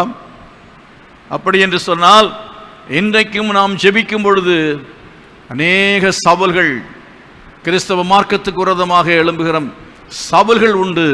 அந்த சவுல்களை கர்த்தர் நிச்சயமாய் அவர் சந்திப்பார். தேவன் அவர்களை ரட்சிப்பார், தேவன் அவர்களை மனம் திரும்பும்படி செய்வார். ஜீவனுள்ள தேவனுடைய அவருடைய வல்லமையை உணர்ந்து கொள்வார்கள், அவருடைய மகிமையை காண்பார்கள், மனம் திரும்பி அவருக்கே சேவை செய்கிறவர்களாய் மாறுவார்கள். அருமையானவர்களே, நாம் என்ன செய்ய வேண்டும்? பெருமூச்சு விட்டு அழ வேண்டும், ஊக்கமாய் ஜெபம் பண்ண வேண்டும். கர்த்தாவே இறங்கும் என்று சொல்லி கர்த்தரை நோக்கி நம்ம கூப்பிடும் பொழுது ஆண்டவர் நிச்சயமாகவே அவர் இறங்குவார் என்பதில் சந்தேகமே இல்லை. எத்தனை பேர் ஜெபிக்க தீர்மானிக்கிறீர்கள்? ஏதோ கொஞ்சம் பேர் இந்த நாட்களிலே இரவும் பகலுமாக பெருமூச்சு விட்டு இந்த சபையிலே ஜெபித்துக் கொண்டிருக்கிறார்கள். ஆனால் பெருங்கூட்டமான ஜனங்கள் அவர்கள் இவ்விதமாக இணைப்புக்குள் வரவில்லை. இங்கே கேருபீன்கள் என்ன செய்தார்கள்? அவர்கள் 2 கேருபீன்கள் அவைகள் கிருபாசனத்தை நோக்கி கொண்டிருந்தது. அதற்கு அர்த்தம் என்ன? ஜெபம், ஜெபத்தை காட்டுகிறது. பரிசுத்த வேதாகமத்திலே நீங்கள் எபிரேய நிருபத்தில் அதை வாசிக்கிறீர்கள். எபிரேய நிருபத்திலே 4வது அதிகாரத்திலே வாசிக்கும் பொழுது அதை குறித்து நாம் பார்க்கிறோம். எடுத்துக்கொள்ளுங்கள். எபிரேய நிருபத்தில் 4வது அதிகாரம், The book of Hebrews chapter 4 verses 15 and 16, 15வது வசனத்தையும் 16வது வசனத்தையும் வாசிக்கலாம். நம்முடைய பலவீனங்களை குறித்து பரிதபிக்க கூடாத பிரதான ஆசாரியர் நமக்கு இராமல் எல்லா விதத்திலும் நம்மை போல சோதிக்கப்பட்டும் பாவம் இல்லாதவராய் இருக்கிற பிரதான ஆசாரியரே நமக்கு இருக்கிறார். ஆதலால் நாம் இரக்கத்தை பெறவும் ஏற்ற சமயத்தில் சகாயம் செய்யும் கிருபையை அடையவும் தைரியமாய் கிருபாசன தண்டையிலே சேரக்கடவோம். அருமையானவர்களே, கிருபாசன தண்டையிலே நாம் தைரியமாய் சேரக்கடவோம் என்று இந்த வேதம் வசனம் சொல்லுகிறது. ஆகவே நாம் கிருபாசன தண்டையிலே சேர்றது என்பது ஜெபத்திற்காக. தைரியமாய் நாம் போய் என்ன செய்யலாம்? தேவ சமூகத்திலே முறையிடலாம். தேவ சமூகத்திலே நாம் பெருமூச்சு விட்டு அழலாம். முறையிடுவதல்ல, நாம் தேவ சமூகத்தில் போய் நாம் ஜெபிக்க வேண்டும், விண்ணப்பம் பண்ண வேண்டும், கதற வேண்டும், அழ வேண்டும், புலம்ப வேண்டும். நதியளவாய் உன் கண்ணீரை என்ன செய், நீ சிந்து, இஸ்ரவேல் ஜனங்களுக்காக நீ புலம்பு என்று புலம்பல் புஸ்தகத்தில் எரேமியாவை கர்த்தர் சொன்னாரே, எரேமியாவை கொண்டு சொன்னாரே. அதே போல நாம் என்ன செய்ய வேண்டும்? கண்ணீர் விட்டு அழ வேண்டும். அழுது ஜெபிக்கும் பொழுது நிச்சயமாய் கர்த்தர் தேசத்தின் மக்களை இறங்கி அழிக்காதபடிக்கு, அநேக சமயங்களில் வாதைகள் வந்த பொழுது, இஸ்ரவேல் ஜனங்களை கொள்ளை நோய் வந்த பொழுதெல்லாம் மோசே என்ன செய்தான்? திறப்பின் வாசலில் நின்றான். இவளை அழிக்க வேண்டாம், அதற்கு பதிலாக என் பெயரை ஜீவ புஸ்தகத்திலிருந்து கிறுக்கி போடும் என்று சொன்னார். அவன் ஜெபித்த பொழுது வாதை நிறுத்தப்பட்டது என்பதாய் நம்ம பார்க்கிறோம். தாவீது தன்னுடைய தவறு நிமித்தமாக தேசத்திலே கொள்ளை நோயை தேவன் அனுமதித்த நிமித்தமாக பரிகாரத்தை அவன் செய்தான். தேவ சமூகத்திலே அவன் ஜெபம் பண்ணினான். கர்த்தர் தேசத்துக்காக செய்த விண்ணப்பத்தை கேட்டார் என்று சொல்லி பார்க்கிறோம். அருமையானவர்களே, நாம் விதமாய் செபிக்க வேண்டும். ஆபிரகாம் என்ன செய்தான்? சோதோம் கோமோரா அழிக்கப்பட போகிறது என்கிற அந்த செய்தி அறிந்தபோது அவன் தேசத்துக்காக ஜெபித்தான். சோதோம் கோமோரா பட்டணம் அழிக்கப்படாமல் இருக்கும்படியாய் ஜெபித்தான். கர்த்தர் அவனோடு கூட பேசுகிறார். இவன் கேட்கிறான், 50 நீதிமான்கள் இருந்தால் அழிப்பீரோ? 45 பேர் இருந்தால் அழிப்பீரோ?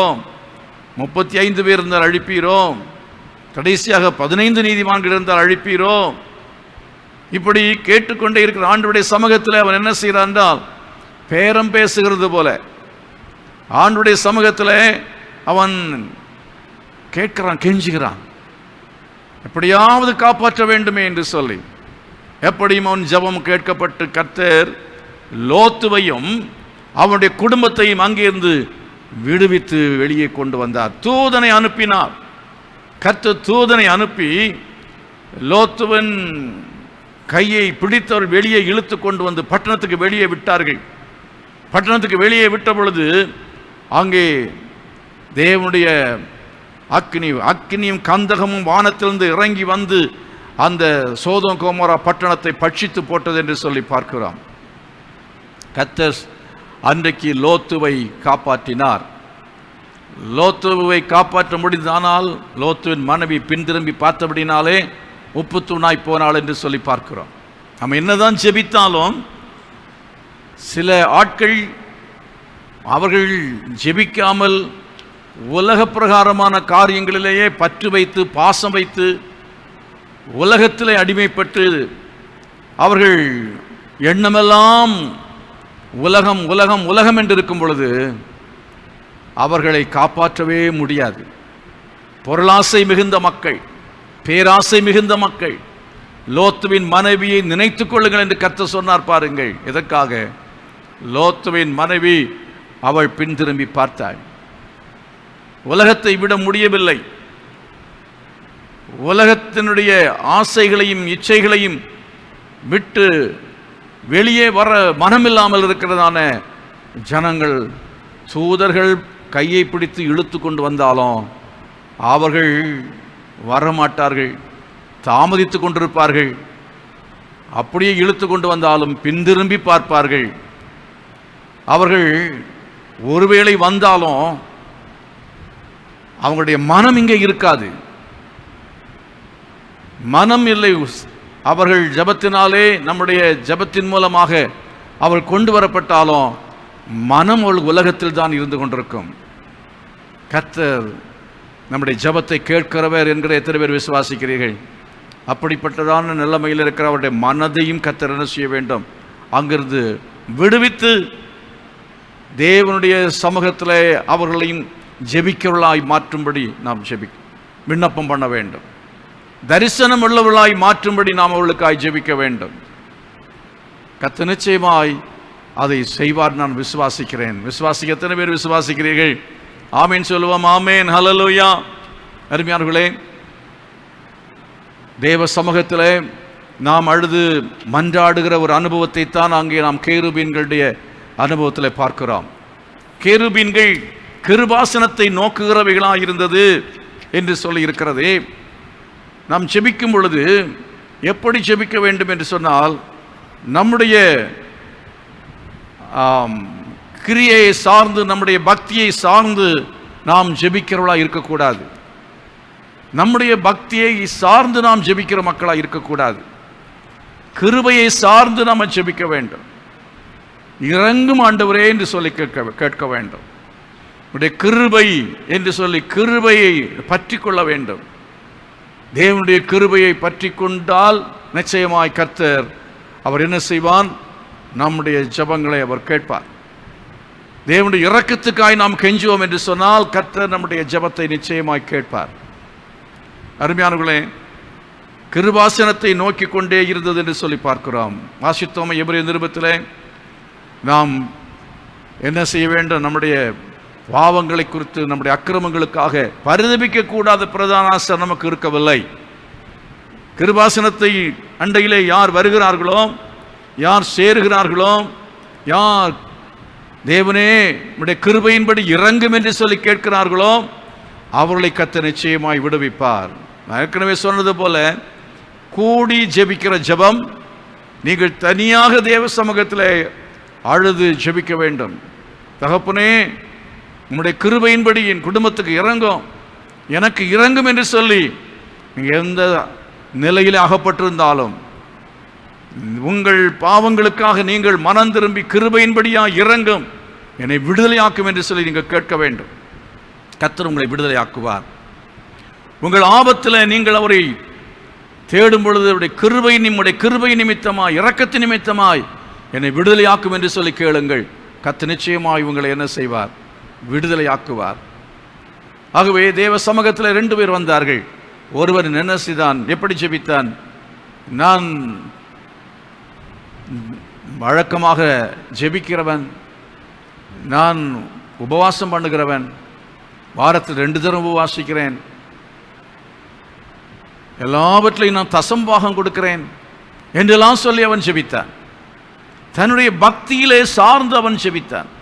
ஆண்டவரே, நான் ஒழுங்காக ஆலயத்துக்கு செல்லவில்லையா, நான் அதை செய்யவில்லையா, இதை செய்யவில்லையா, இப்படி எல்லாம் நம்ம சொல்லி ஜெபித்தால் கர்த்தர் ஜெபத்தை கேட்க மாட்டார். இன்னொருவன் ஆயக்காரன் எப்படி ஜெபித்தான்? மார்பில் அடித்துக்கொண்டு பாவியாகி என் மேல் கிருபையாயிரும் என்று சொல்லி ஜெபித்தான். பாருங்கள், அவனை கர்த்தர் நீதிமானாய் கருதினார், அவனை கர்த்தர் ரட்சித்தார், ஆண்டவர் அவனுக்கு அவர் இரக்கம் செய்தார் என்று சொல்லி பார்க்கிறோம். ஆகையினாலே நாம் ஜெபிக்கும் பொழுது, தேவ சமூகத்தில் வரும் பொழுது நாம் நம்மை தாழ்த்த வேண்டும். அவருடைய கிருபாசன தண்டையிலே வர வேண்டும். கிருபை, அவருடைய கிருபையை நாம் பெற வேண்டும். ஆண்டவரே நம்முடைய கிருபை என்று சொல்லி அவருடைய கிருபைக்காக நாம் என்ன செய்ய வேண்டும்? கெஞ்ச வேண்டியது அவசியமாக இருக்கிறது. பரிசுத்த வேதாகமத்திலே வாசிக்கும் பொழுது பயங்கரமான அழிவு தேசத்துக்கு வந்ததான சமயத்திலே கர்த்தர் என்ன செய்தார் என்று சொன்னால், தேசத்தை அழிக்க தீர்மானித்தார், உலகத்தை அழிக்க தீர்மானித்தார். லோத்து, அதாவது நோமா என்கிற ஒரு மனுஷன் அன்றைக்கு இருந்தான். அவனை கர்த்தர் அழிக்கவில்லை, அவனுடைய குடும்பத்தை கர்த்தர் அழிக்கவில்லை. ஏன் கர்த்தர் அவனை அழிக்கவில்லை, அவனுடைய குடும்பத்தை அழிக்கவில்லை? இது என்ன சொல்கிற? நோவாவுக்கோ கர்த்தருடைய கண்களிலே கிருபை கிடைத்தது என்று சொல்லி நீங்கள் ஆதியாகமத்தின் புஸ்தகம் 6ஆம் அதிகாரத்தில் 8ஆம் வசனத்தில் வாசிக்கிறீர்கள். நோவாவுக்கோ கர்த்தருடைய கண்களிலே கிருபை கிடைத்தது. ஆகவே தேவனுடைய கிருபை அன்றைக்கு அவன் தேவனுடைய சமூகத்தில் இருந்தவனுக்கு கிடைத்தது. கர்த்தருடைய கண்களில் அவனுக்கு கிருபை கிடைத்தது. கர்த்தருடைய கண்களில் அவனுக்கு கிருபை கிடைத்தது காரணம் என்ன? அவன் உலகத்திலே இருந்ததான மற்ற மக்களைப் போல அவன் ஜீவிக்காமல், உலகத்திலே உள்ள மக்கள் எப்படி ஜீவித்தார்? 6ஆம் அதிகாரத்தில் முதல் வசனத்திலிருந்து நீங்கள் கீழே வாசித்து பாருங்கள். அங்கே சொல்லப்பட்டிருக்கிற பாவத்தில் பிரதானமான முதல் பாவம் என்ன என்பதை குறித்து பார்க்கிறீர்கள். தேவகுமாரர் மனுஷகுமாரத்திகள் அழகுள்ளவள் என்று கண்டு அவர்களுக்குள்ளே பெண்களை தெரிந்து கொண்டார்கள் என்று சொல்லியிருக்கிறது. என்று சொல்லும் பொழுது செக்சுவல் சின்ஸ், அதாவது பாலியல் சம்பந்தமாக ஏற்படுகிறதான தவறான காரியங்களை குறித்தது அங்கே நாம் பார்க்கிறோம். ஆகவே இச்சைக்கடுத்த காரியங்கள், அழகிற்கு பின்னாலே போய் காதல், இன்றைக்கு எங்கு பார்த்தாலும் காதல். அழகான பெண்களை கண்டால் அந்த பெண்கள் என்ன செய்கிறார்கள்? ஆண்களை மயக்குகிறார்கள். தேவ தூதர்கள் போல இருக்கிறவர்களும் என்ன செய்கிறார்கள்? மயங்கி போகிறார்கள். உலகத்தில் இருக்கிறதான பெண்களின் கவர்ச்சியினாலே தேவ தூதர்கள் போல இருக்கிறதான பரிசுத்தவான்கள், ரட்சிக்கப்பட்டவர்கள், விசுவாசிகள் என்ன செய்கிறார்கள்? மயங்கி போகிறார்கள். மனுஷகுமாரத்தை அழகுள்ளவர்கள், சினிமாவில் நடிக்கிற பெண்கள் அழகுள்ளவர்கள், அந்த அழகுக்கு பின்னாலே போய் தங்களை அழகுபடுத்தி கொண்டு அரைகுறை ஆடையை உடுத்தி கொண்டு அந்த விதமாக ஆபாசமான நிலைமையிலே வாழுகிறதான ஒரு காலம்தான் இன்றைக்கு. அன்றைக்கும் அப்படி இருந்தது. இன்றைக்கு நீங்கள் பாருங்கள், பெண்கள் அரைகுறை ஆடை அணிந்து கொண்டு அவர்கள் வெளியிலே நடமாடுகிறதை பார்க்கிறோம். அதாவது ஊடகத்திலே நீங்கள் பார்க்கும் பொழுது அந்த ஊடகங்கள் மூலமாக என்ன பார்க்கிறீர்கள்? டிக்டாக் என்னென்னவோ இருக்கிறது. அதெல்லாவற்றை எதையோ பிடித்து அரைகுறை ஆடையிலே என்ன செய்கிறார்கள்? பெண்கள் நிர்மாண படங்களை அவர்களை போடுகிறார்கள். யாரோ வற்புறுத்தி போடவில்லை, அவர்களே அதை போட்டு மனுஷர்களை வலையிலே வீழ்த்த பார்க்கிறார்கள். அப்படி வீழ்த்த பார்க்கும் பொழுது தேவ தூதர்களும் கூட விழுந்து விடுவார்கள், ரட்சிக்கப்பட்டவர்களும் கூட விழுந்து விடுவார்கள், ஊழியர்களும் கூட விழுந்து விட முடியும்.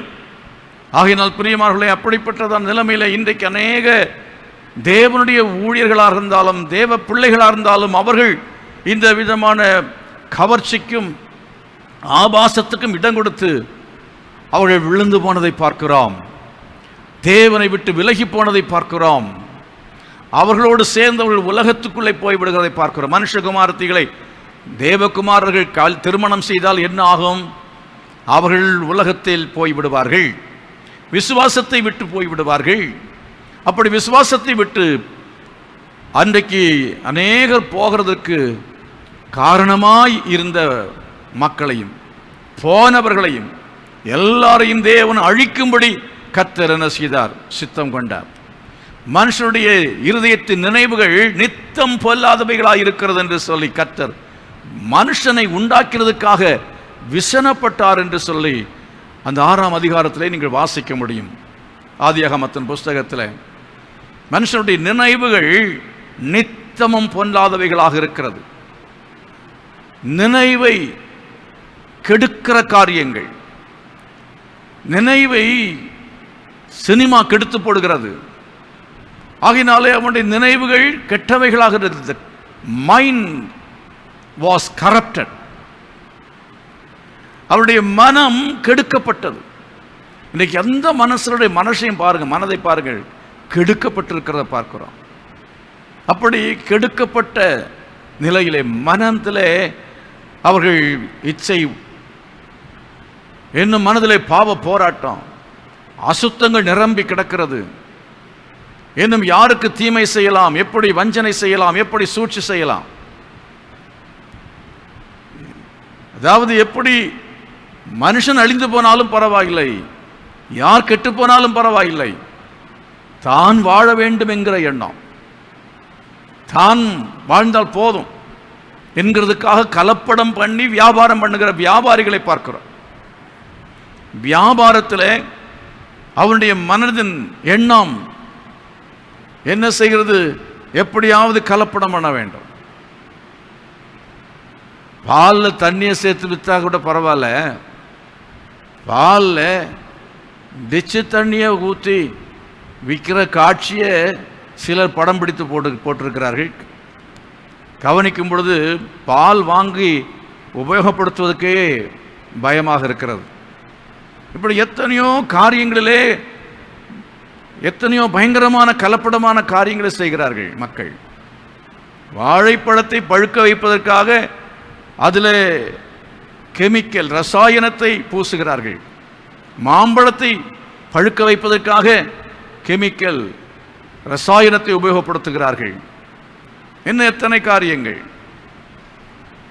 வாங்கி சாப்பிடுறோமே கோழி இறைச்சி, அது மனுஷனுடைய நன்மைக்கு ஏதுவானதாக இருக்கும் என்று நினைக்கிறீர்களோ? இல்லை. அதை எப்படி வளர்த்துகிறார்கள்? பணம் வேண்டும், பணம். இன்றைக்கு உலக நாடுகள் முழுவதும் அவர்களுடைய எண்ணம் என்ன என்று சொன்னால், ஒரு நாடு இன்னொரு நாட்டோடு கூட தொடர்பு வைத்து வியாபாரம் பண்ணுவதிலே தான் வேகமாக இருக்கிறார்கள். கார்ப்பரேட்டுகள் என்று சொல்லுகிறோமே, உலகம் முழுவதும் என்னவென்று சொன்னால் வியாபாரம் வியாபாரம் வியாபாரம். இந்த வியாபாரம் வருமானம் பணத்தை என்ன செய்ய வேண்டும்? அதிகமாக்குவதற்காக என்ன செய்ய வேண்டும் என்று சொல்லி மனிதன் யோசித்து பயங்கரமான கெடுதலான காரியங்களை செய்து கொண்டிருக்கிறான். அருமையானவர்களே, ஒவ்வொன்றையா இப்பொழுது சொல்லிக் கொண்டிருப்பதற்கு நேரம் இல்லை. இவைகளை ஒன்று ரெண்டை சொல்லும் பொழுது உங்களுக்கு எல்லாம் ஞாபகத்துக்கு வரும். உலகத்தில் என்னென்ன காரியங்கள் நடந்து கொண்டிருக்கிறது என்பதை பற்றிய காரியங்கள் நன்றாக ஞாபகத்துக்கு வரும். அருமையானவர்கள், அப்படிப்பட்டது நிலைமையிலே மனுஷனுடைய இருதயம் அது பொல்லாததாக இருந்தது. அவனுடைய நினைவுகள் நித்தமும் பொல்லாதவைகள் என்று கர்த்தர் கண்டார். ஆகவே விசனப்பட்டு உலகத்தை அழிக்க தீர்மானித்தார். உலகத்தை அழிக்க தீர்மானித்த பொழுது அங்கே ஒரு மனிதனை தேவன் பார்க்கிறார். அவன் உத்தமனாயிருந்தான், அவன் சன்மார்க்கனாயிருந்தான். அதை வாசித்து பாருங்கள். ஆதியாகமம் 6ஆம் அதிகாரத்தில் 8ஆம் வசனத்தில் அதை வாசிக்கிறீர்கள். The book of Genesis chapter 6 verse 8. நோவாவுக்கோ கர்த்தருடைய கண்களில் கிருபை கிடைத்தது. கர்த்தருடைய கண்களிலே கிருபை கிடைத்தது. நோவாவின் வம்ச வரலாறு. நோவா தன் காலத்தில் இருந்தவர்களுக்குள்ளே நீதிமானும் உத்தமனுமாயிருந்தான். நோவா தேவனோடே சஞ்சரித்துக் கொண்டிருந்தான். அர்த்தம் என்ன? அவன் உத்தமனாயிருந்தான். இன்னும் என்ன சொல்லப்பட்டிருக்கிறது? உத்தமனும் நீதிமானும் உத்தமனுமாயிருந்தான். மூன்றாவது, அவன் தேவனோடே சஞ்சரித்துக் கொண்டிருந்தான். What does it mean? அது எதை காட்டுகிறது? தேவனோடு சஞ்சரிப்பது என்பது ஜெப ஜீவியத்தை காட்டுகிறது. அந்த காலத்தில் இருந்தவர்களுக்குள்ளே இவன் நீதிமானும் உத்தமனுமாய் இருப்பதற்கு அவன் தேவனோடே சஞ்சரித்த அந்த அனுபவம் உதவி செய்தது. உலகம் ஒரு விதமாய் ஜீவித்துக் கொண்டிருக்கும் பொழுது, பணத்துக்கு பின்னாலே போகும் பொழுது, செக்ஸுக்கு பின்னாலே போகும் பொழுது, இன்னும் பல விதமான அதாவது மோசமான அக்கிரமத்துக்கு பின்னாலே போகும் பொழுது, ஈவன் அரசியலுக்கு பின்னாலே இன்றைக்கு அநேக மக்கள் போய் விடுகிறதை பார்க்கிறோம். அரசியல், இன்றைக்கு அரசியல் மூலமாய் நடைபெறுகிற அக்கிரமங்களை பார்க்கிறோம். பிடித்த அன்றைக்கும் அந்த காரியங்கள்லாம் நடந்து கொண்டு இருந்த காலம்தான். அந்த நாட்களிலே இவன் தன்னை நீதிமானாய் காத்து கொண்டான், உத்தமனாய் காத்து கொண்டான். காரணம் என்ன? தேவனோடு சஞ்சரித்து கொண்டிருந்தான் என்று சொல்லி பார்க்கிறோம்.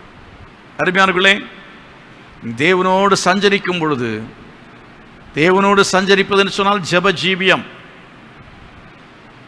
2 பேராக சேர்ந்து ஜெபித்தல், தனியாக ஜெபித்தல்.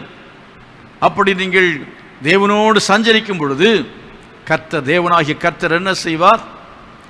அவர் கண்களிலே தயவு கிடைக்கும்படி செய்வார். நோவாவுக்கோ கர்த்தருடைய கண்களிலே கிருபை கிடைத்தது என்று சொல்லி இருக்கிறது. அப்படி என்றால் கர்த்தர் நோவாவை அழிப்பாரோ? அழிக்க மாட்டார். கர்த்தருடைய கண்களிலே கிருபை கிடைக்க வேண்டும் என்றால் இந்த காலத்தில் இருக்கிற மக்களை போல வாழாமல், மற்றவர்கள் மத்தியிலே வாழ்ந்தாலும் தாமரை தண்ணீரிலே தான் அது என்ன செய்கிறது? வாழுகிறது. ஆனாலும் அதனுடைய இலை தண்ணீருக்கு மேலே இருக்கிறது. அந்த தண்ணீர் அதுக்கு மேலே பட்டாலும் ஒட்டுகிறதில்லை. அதே போல நாம் இந்த உலகத்தில் தான் வாழுகிறோம். ஆனாலும் நாம் எப்படிப்பட்டவர்களாய் வாழ வேண்டும்? வேறுபட்டவர்களாய் வாழ வேண்டும். நாம் பரிசுத்தமாய் வாழ வேண்டும்.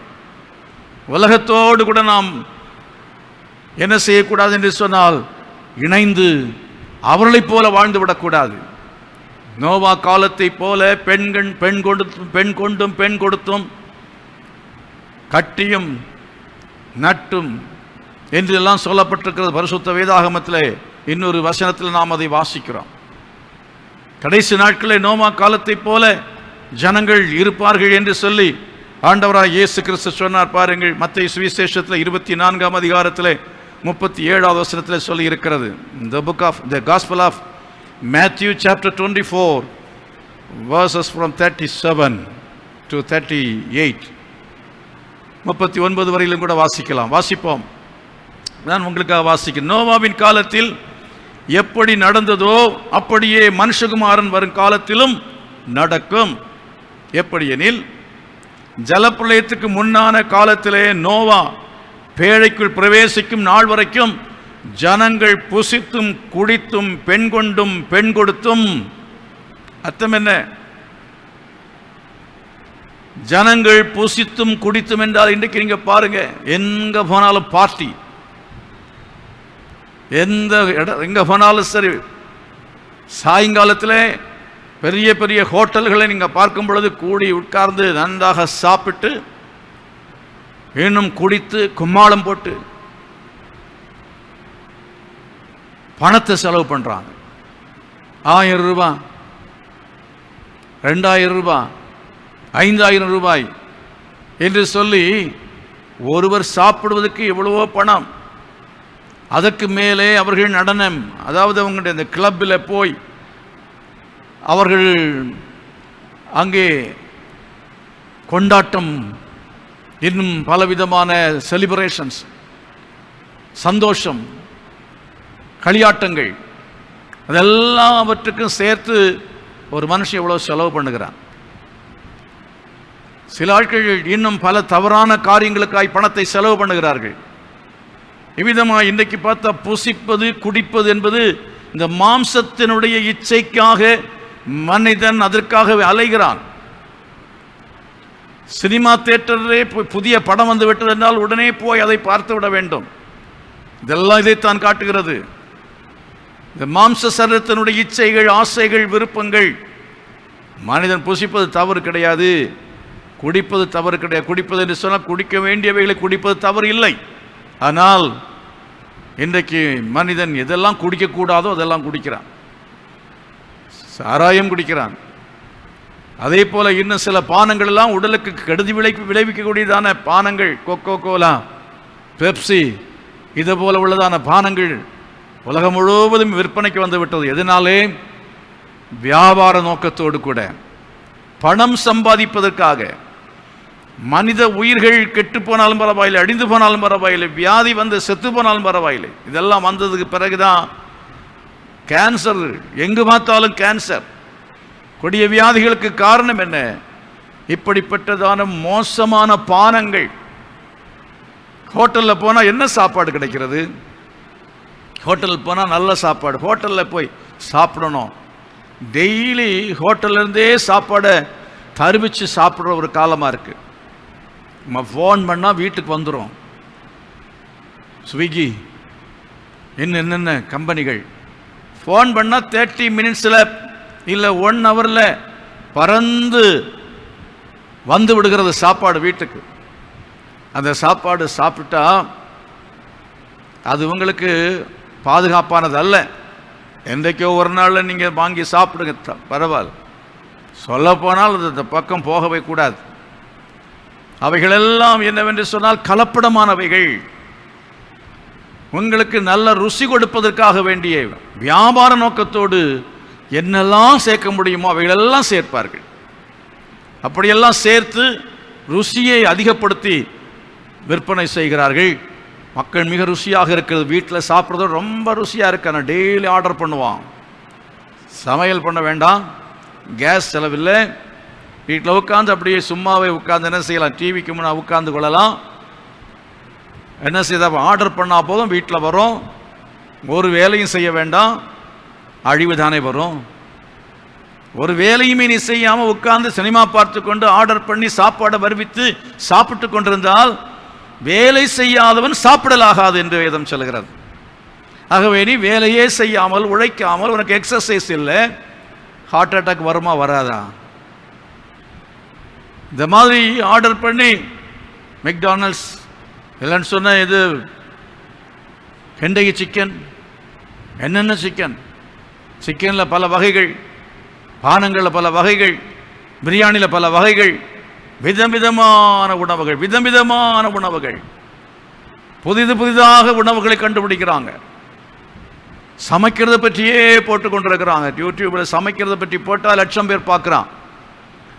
ஆனால் ஆத்மாவுக்குரிய சாப்பாடை கொடுத்தா ஒருத்தனும் பார்க்க மாட்டேங்கிறான். இந்த பிரசங்கத்தை கேட்கறதுக்கு ஒருத்தருமே வரமாட்டான், யூடியூப்பை பார்க்க மாட்டாங்க, விசுவாசிகள் கூட அனைவரும் பார்க்க மாட்டாங்க. ஆனால் அதே வேளை சமைப்பது எப்படி, எப்படி கோழி சமைப்பது, எப்படி ஆட்டு கறி சமைப்பது அப்படி என்று போடுகிறவைகளுக்கு பார்க்கறதுக்கு 1,00,000 பேர் தான் சொல்லி புசிப்பது குடிப்பது இதற்கு முக்கியத்துவம் கொடுத்தார்கள் என்பது அர்த்தம். சாப்பிடுறது தப்பு இல்லை, இதிலேயே பணத்தை சம்பாதித்தார்கள். அப்படி என்று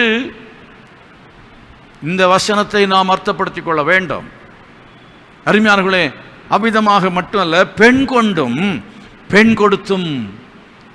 எங்க பார் கல்யாணம் கல்யாணம் கல்யாணம் நிகழ்ச்சிகள், என்கேஜ்மெண்ட், காது குத்து, ஞாயிற்றுக்கிழமை தோறும் எங்க என்னதாவது ஒரு கொண்டாட்டம் வழக்கமாக நடந்து கொண்டிருக்கிறது. ஏன் ஞாயிற்றுக்கிழமையில் இன்றைக்கு க்ளோஸ் பண்ணியிருக்கிறாங்க, 144 தடை உத்தரவு போட்டிருக்கிறாங்க, லாக்டவுன் பண்ணியிருக்கிறாங்க. காரணம் என்ன? ஞாயிற்றுக்கிழமையில் தான் இந்த விதமான செலிப்ரேஷன் வைப்பாங்க. என்ன செலிப்ரேஷன்? பல விதமான நிகழ்ச்சிகள், கல்யாண வைபவங்கள், பிறந்த நாள் கொண்டாட்டங்கள், பிள்ளைகளுக்கு பிறந்ததுக்கு கொண்டாட்டம், அதே மாதிரி புருஷனுடைய பிறந்த நாளுக்காக கொண்டாட்டம், மனைவி அப்பா அம்மாவுக்காக கொண்டாட்டம், தாத்தா பாட்டிக்காக கொண்டாட்டம், பேர பிள்ளைகளுக்காக கொண்டாட்டம். டெய்லி ஒரு பிறந்த நாள் வந்து கொண்டே இருக்கும். சொல்ல போனால் நாய் பிறந்ததுக்காக கொண்டாட்டம், பூனை பிறந்ததுக்காக கொண்டாட்டம், அப்படி வரையிலும் போயிடுச்சு. ஆமாம், கல்யாண நாள் கொண்டாட்டம், அப்புறம் காது குத்து, கல்யாணம் பண்ண அடுத்தது என்ன? வளகாப்பு, செத்துப்போன ஏற்பாடு அடுத்த நாள் என்ன? அப்புறம் அது அன்றைக்கி சாப்பாடு போட்டு ஒரு விசேஷமாக அன்றைக்கு ஒரு நிகழ்ச்சியை வச்சா தான் அன்றைக்கி வந்து என்னென்னா அது திருப்தி. முந்தின நாள் செத்து போனவங்க செத்து போயிட்டாங்க, இப்போ நல்ல கறி சாப்பாடு அடுத்த நாள் போட்டு அன்றைக்கி ஒரு நிறைய ஆட்களை கூட்ட வேண்டியது. இதெல்லாம் கர்த்தர் பார்த்தார். நீ கூடவும் வேண்டாம், நீ கொண்டாட வேண்டாம், அப்படி கொண்டாடினா நீ கூடுனா உனக்கு கொரோனா வரும்ட்டார். இப்போ இந்த 2-3 மாதமாக உள்ள அந்த கொண்டாட்டம், எந்த கொண்டாட்டமாக இருக்கட்டும், திருவிழாக்களாக இருக்கட்டும், எதுவாக இருக்கட்டும், சபை கூடி வருவதும் உண்மையாக நீங்கள் எத்தனை பேர் சபை கூடி வந்தீர்கள்? உண்மையாக ஆராதனை என்கிற நோக்கத்தோடு எத்தனை பேர் வந்தீர்கள்? பாரம்பரியமாய் நீ கூடி எனக்கு என்ன பிரயோஜனம்? இந்த ஜனங்கள் தங்களுடைய உதடுகளினாலே என்னை என்ன செய்கிறார்கள்?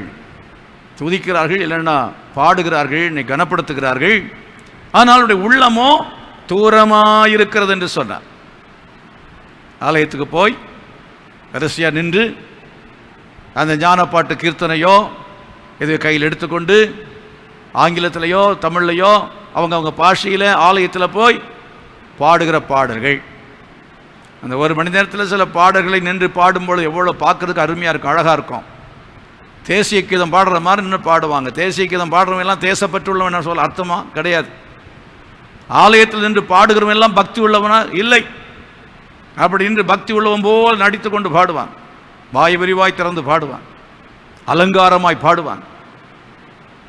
சிலர் அனசீர் ஆர்ப்பரித்தும் பாடுகிறார்கள், பெந்தேகோஸ்தையில் ஆர்ப்பரித்து பாடுகிறார்கள், மற்ற சபையில் அலங்காரமாய் பாடுகிறார்கள். 2 ஒன்று தான். இங்கேயும் வந்து என்னன்னு சொன்னால் மற்ற அதாவது சினிமா அந்த உலகத்தில் எப்படி பாடுகிறார்களோ அதே போல் இங்கே பாடுகிறார்கள்.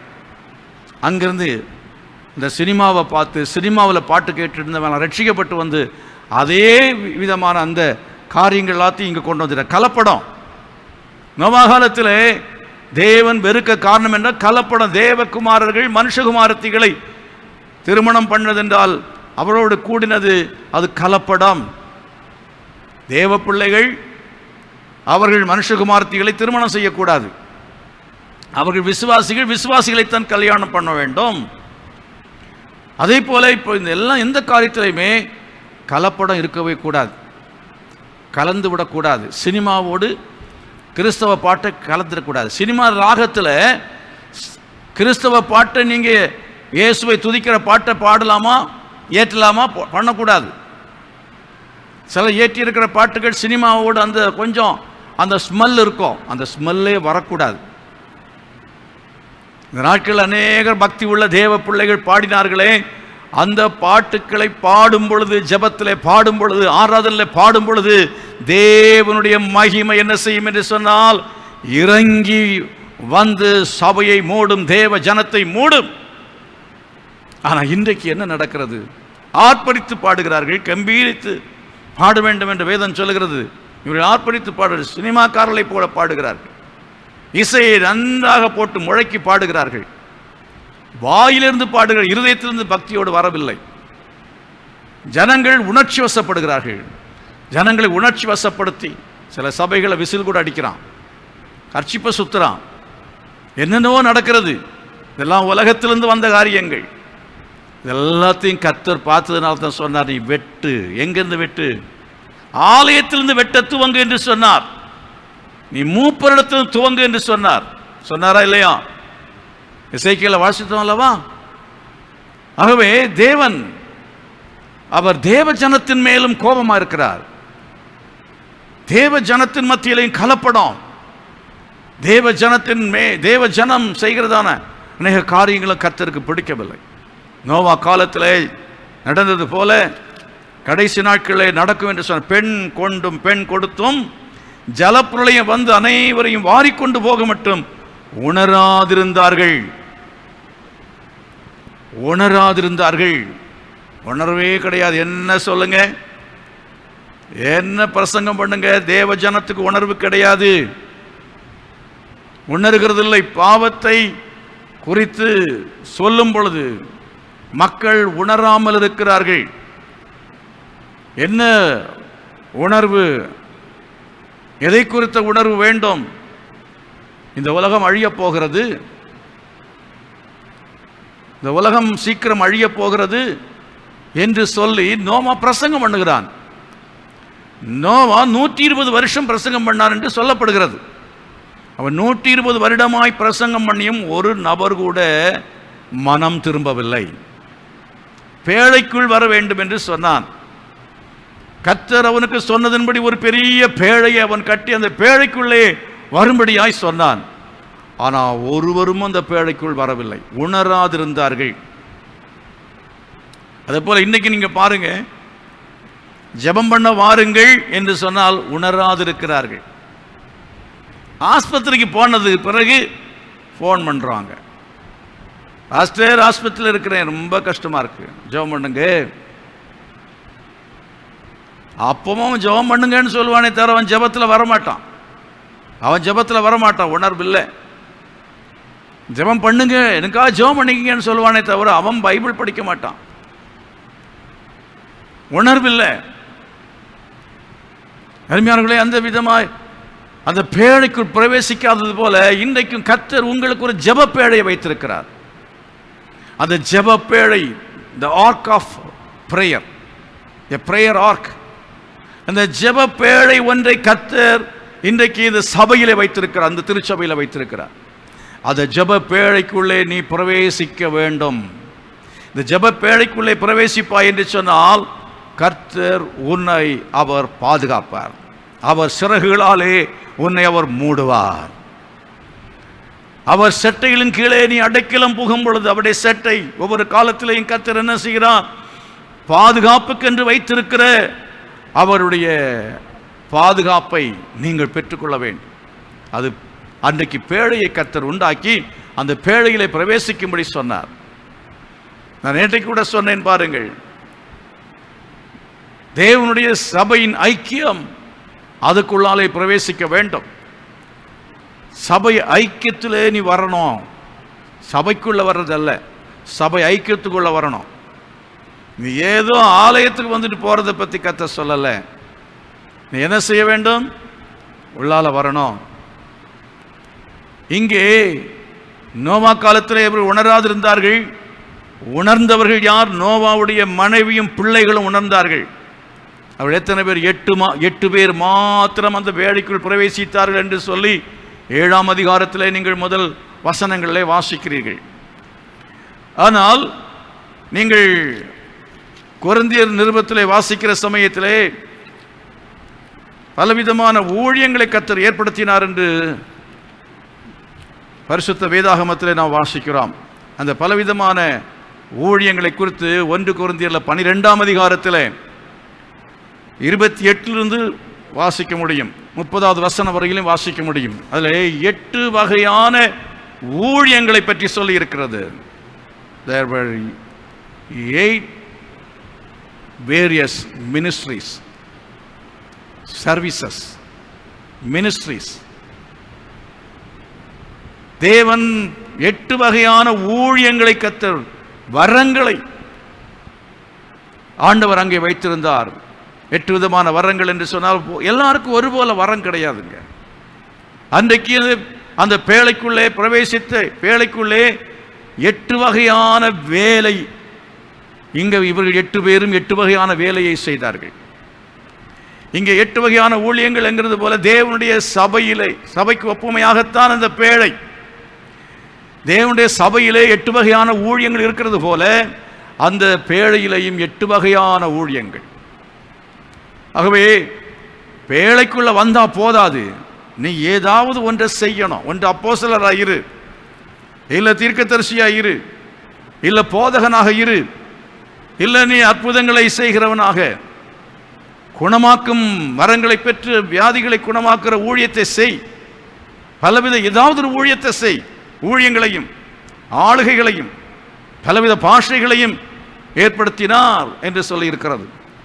நீ ஒன்றுமே செய்யாம ஏதோ வந்தேன், பின்னால உட்கார்ந்தேன், தூங்கிட்டு போனேன் அப்படின்னு போனா நிச்சயமாகவே அப்படிப்பட்டவர்கள் மேல் தேவனுடைய கோபம் அன்றைக்கு நோவா காலத்தில் வந்தது போல வரும்.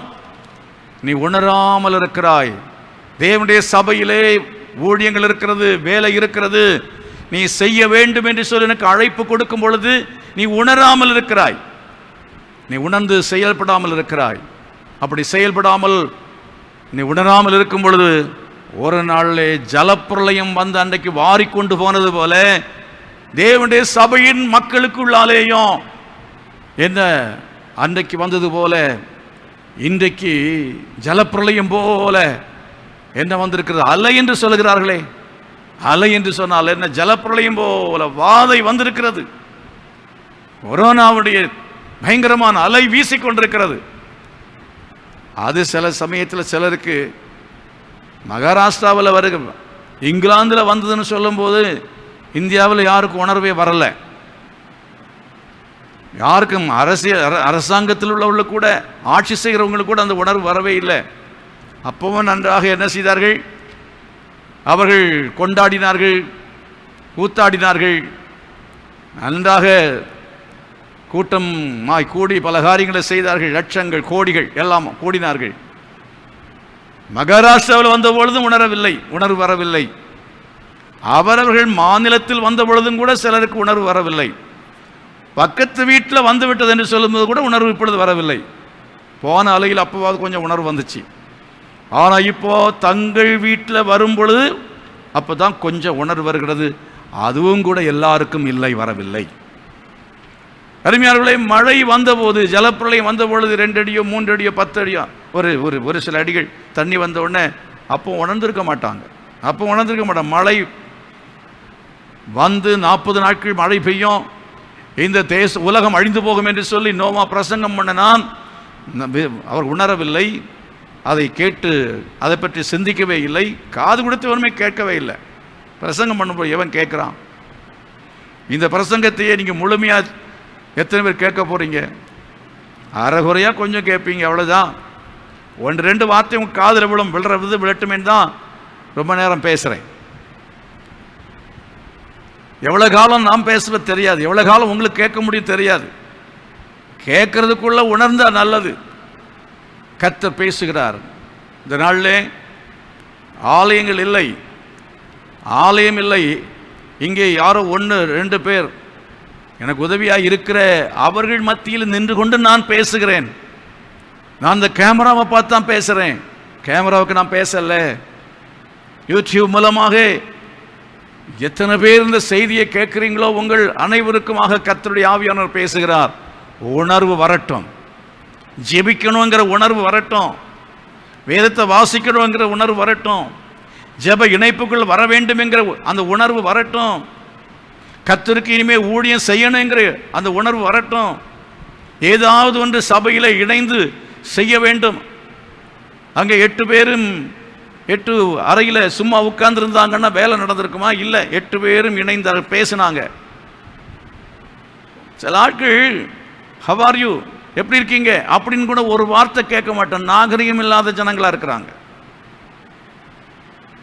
மனுஷனை இன்னைக்கு பார்த்தீங்கன்னா கேட்க முடியாத நிலைமை கத்த தள்ளிட்டார். வாயை திறந்து பேச முடியாது, பூட்டு போட்டார். ஆனால் நல்ல காலம் இருந்தபோது சுகமாக இருக்கீங்களா பிரதர், நல்லா இருக்கீங்களா, ஒரு வார்த்தை கேட்டீங்களா? சபையில் வந்து பாஸ்டர்கிட்ட யாராவது கேட்குறீங்களா? பாஸ்டர் எப்படி இருக்கீங்க யாராவது கேட்குறீங்களா? இல்லை, கேட்கறது கிடையாது. தொடர்பு இல்லை. There is no connection, there is no fellowship. உணர்வில்லாமல் இருக்கிறார்கள். ஐக்கியமாக இருக்க வேண்டும், சபையில் ஒற்றுமையாக இருக்க வேண்டும். எவ்வளவோ கர்த்தர் பேசுகிறார், உணர்வில்லை. ஜலப்பிள்ளை வந்து வாரி கொண்டு போக மட்டும் அவர்கள் உணராதிருந்தார்கள் என்று சொல்லப்பட்டதன்படி இன்றைக்கும் அப்படியே நடந்து கொண்டிருக்க பிரியமானவர்களே. ஆனால் நோவாவுக்கோ கர்த்தருடைய கண்களிலே கிருபை கிடைத்தது என்று சொல்லி பார்க்கிறான். ஏன்? அவன் தேவனோடு சஞ்சரித்தான், ஜெபித்து கொண்டிருந்தான். எத்தனை பேர் இன்றைக்கு நீங்கள் உங்களை ஒப்புக் கொடுக்க விரும்புகிறீர்கள்? கர்த்தாவே, நான் உணர்வடையணும்.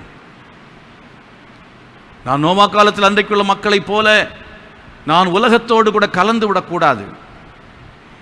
என்னுடைய மனது சிந்தை உள்ளதாய் மாறிவிடக்கூடாது.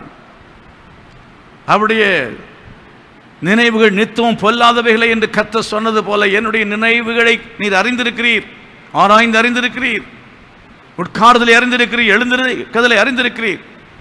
அப்படி என்னென்ன ரகசியமாய் காரியங்களை நான் சிந்திக்கிறேன், என்னை செய்கிறேன் என்று எல்லாம் நமக்கு தெரியும். தகப்பனே எனக்கு மன்னியும் என்று சொல்லிக்கிறேன். நினைவிலே வந்த பாவங்களுக்காய் மனம் வருந்தி ஜெபிக்க வேண்டும். கண்ணீர் விட்டு அக்கிரமத்துக்காக நீங்கள் கதற வேண்டும், நாம் ஜெபிக்க வேண்டும். ஆண்டவரே, என் நினைவினால் வந்த பாவங்களை மன்னியும் என்று சொல்லி கேட்க வேண்டும். தகப்பனே, என் செய்கையினால் வந்த பாவங்களை மன்னிப்பீராக. நான் உலகத்தின் அதாவது கவர்ச்சிக்கு பின்னாலே போய்விட்டேன், அழகுக்கு பின்னாலே போய்விட்டேன், ஆடம்பரத்துக்கு பின்னாலே போய்விட்டேன், ஆண்டவரே கொண்டாட்டத்துக்கு பின்னாலே போய்விட்டேன், உலக மகிழ்ச்சிக்கு பின்னாலே போய்விட்டேன், உலக சந்தோஷத்துக்கு பின்னாலே போய்விட்டேன். ஒரு நித்தியமான மகிழ்ச்சி பரலோகத்தில் எனக்கு வைக்கப்பட்டு அதை நான் பெற்றுக்கொள்ள வேண்டும் என்றால் இந்த உலகத்திலே நான் உத்தமனாய் ஜீவிக்க வேண்டும், நான் நீதிமானாய் ஜீவிக்க வேண்டும், உத்தமனாய் ஜீவிக்க வேண்டும், தேவனோடு சஞ்சரிக்க வேண்டும் என்கிறதை நான் இதுவரை மறந்து போனேன். ஆண்டவரே, இனிமேல் நீதிமானாய் ஜீவிக்க என்னை ஒப்புக் கொடுக்கிறேன், உத்தமனாய் ஜீவிக்க என்னை ஒப்புக் கொடுக்கிறேன், உம்மோடு சஞ்சரிக்கும்படியாய் ஒப்புக் கொடுக்கிறேன், ஜெபிக்கும்படியாய் ஒப்புக் கொடுக்கிறேன் என்று சொல்லி எத்தனை பேர் ஒப்புக் கொடுக்க விரும்புகிறீர்கள்? பெருமூச்சு விட்டு அழ நான் ஒப்புக் கொடுக்கிறேன். ஆண்டவரே, இந்த கேருபீன்களைப் போல நான் ஆண்டவரே கிருபாசனத்தை நோக்கி கொண்டிருக்க உம்முடைய கிருபையைக்காக நான் கெஞ்சும்படி கதறும்படியாய் ஒப்புக் கொடுக்கிறேன். இறங்குவீராக. தேசத்துக்காக நான் ஆண்டவரே பெருமூச்சு விட்டு அழுது அக்கிரமங்களுக்காக அழ எனக்காக கிருபை செய்யுங்க. அக்கிரமங்கள் இருந்து ஆண்டவர்களை காப்பாற்றுங்க. இன்னும் ஒரு வருஷம் கூட நீ அவங்களை நீ காப்பாற்றுங்க என்று சொல்லி கேட்கும்படியாய் என்னை ஒப்புக் கொடுக்கிறேன். ஜெபம் பண்ணுவோம். கண்களை மூடுங்கள், கர்த்தரை நோக்கி பாருங்கள்.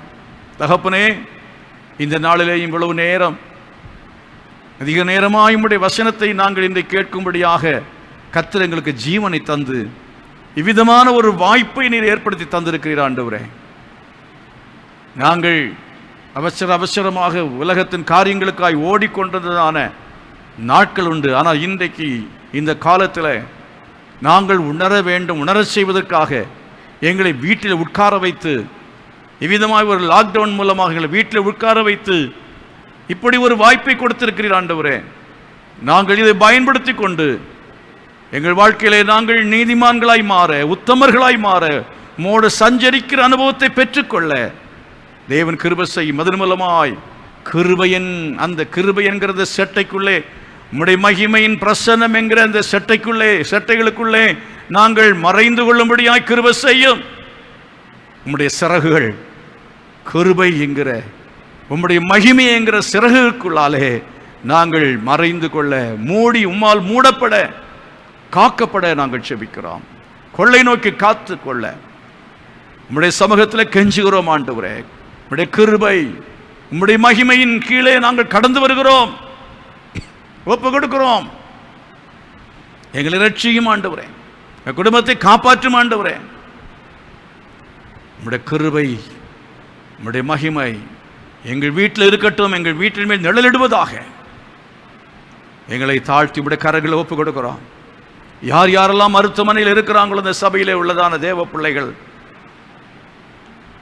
இன்னும் ஆண்டவரே எங்களுக்கு தெரிந்ததான ஊழியர்கள், இந்த உலகத்தில் அநேக ஜனங்கள் மருத்துவமனையிலே கஷ்டப்பட்டு கொண்டிருக்கிறாங்க.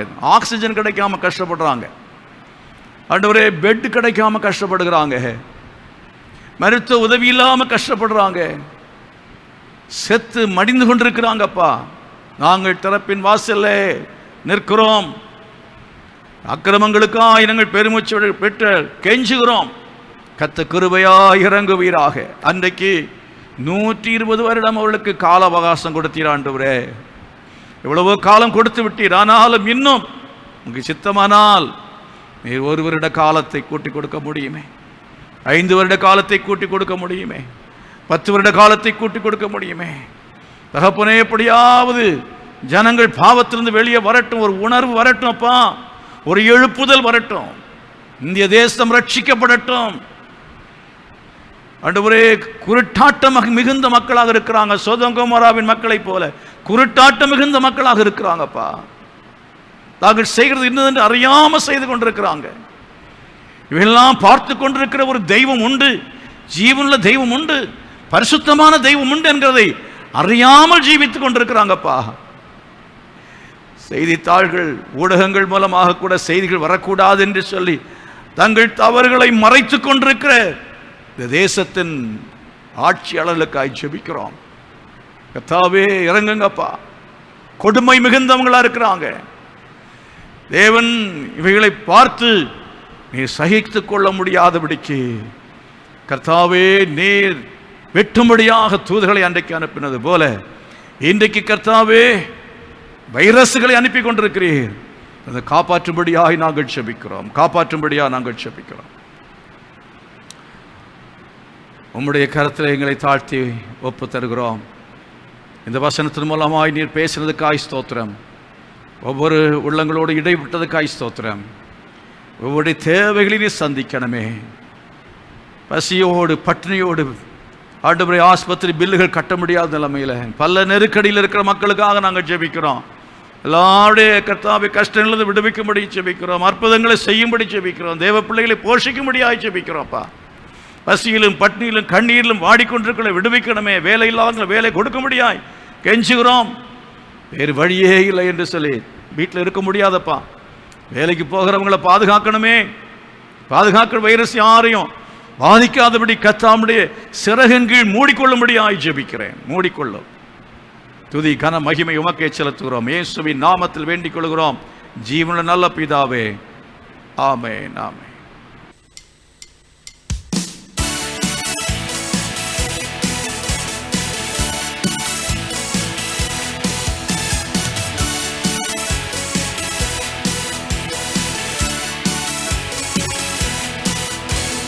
சிங்கக்கேபியில் நான் விழுந்தேன், அவர் என்னோடு அமர்ந்திருந்தார்.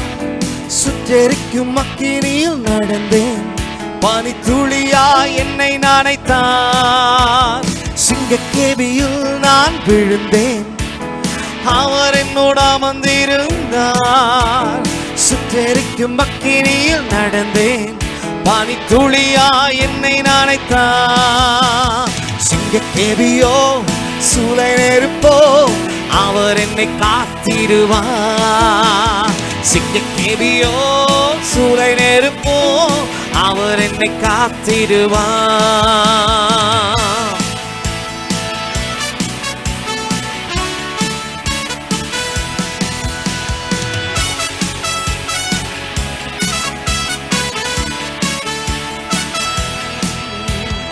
எதிரிகள் என்னை சுற்றி வந்தாலும் தூத சேனையை கொண்டு என்னை காப்பாரே. எதிரிகள் என்னை சுற்றி வந்தாலும் தூத சேனையை கொண்டு என்னை காப்பாரே. ஆவியினால் யுத்தம் வெல்வேனே, சாத்தானை சமுத்திரம் விழுங்குமே. ஆவியினால் யுத்தம் வெல்வேனே, சாத்தானை சமுத்திரம் விழுங்குமே. அவரே என்னை காப்பவர், அவரே என்னை காண்பவர், அவரே என்னை காப்பவர், அவரே என்னை காண்பவர். சிங்கக்கேபியோ சூளை நெருப்போ அவர் என்னை காத்திடுவார். சிங்கக்கேபியோ சூளை நெருப்போ அவர் என்னை காத்திடுவார்.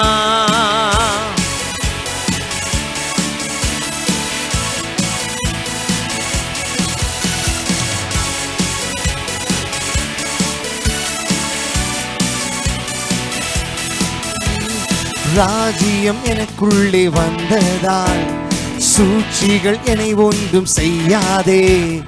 ராஜ்யம் எனக்குள்ளே வந்ததால் சூழ்ச்சிகள் என்னை ஒன்றும் செய்யாதே.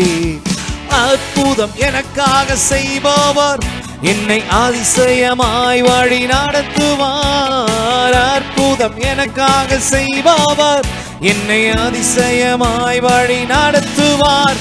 அவரே என்னை காப்பவர், அவரே என்னை காண்பவர், அவரே என்னை காப்பவர், அவரே என்னை காண்பவர். சிங்கக்கேபியோ சூளை நெருப்போ அவர் என்னை காத்திடுவார். சிங்கக்கேபியோ சூளை நெருப்போ அவர் என்னை காத்திடுவார். சிங்கக்கேபியில் நான் விழுந்தேன், அவர் என்னோடு அமர்ந்திருந்தார். சுற்றெரிக்கும் அக்கினியில் நடந்தேன், பனித்துளியா என்னை நனைத்தார். சிங்கக்கேபியில் நான் விழுந்தேன், அவர் என்னோட அமர்ந்திருந்தார். சுட்டெரிக்கும் அக்கினியில் நடந்தேன், பனித்துளியா என்னை நனைத்தார். சிங்கக்கேபியோ சூளை நெருப்போ அவர் என்னை காத்திடுவார். சிங்கக்கேபியோ சூளை நெருப்போ அவர் என்னை காத்திடுவார்.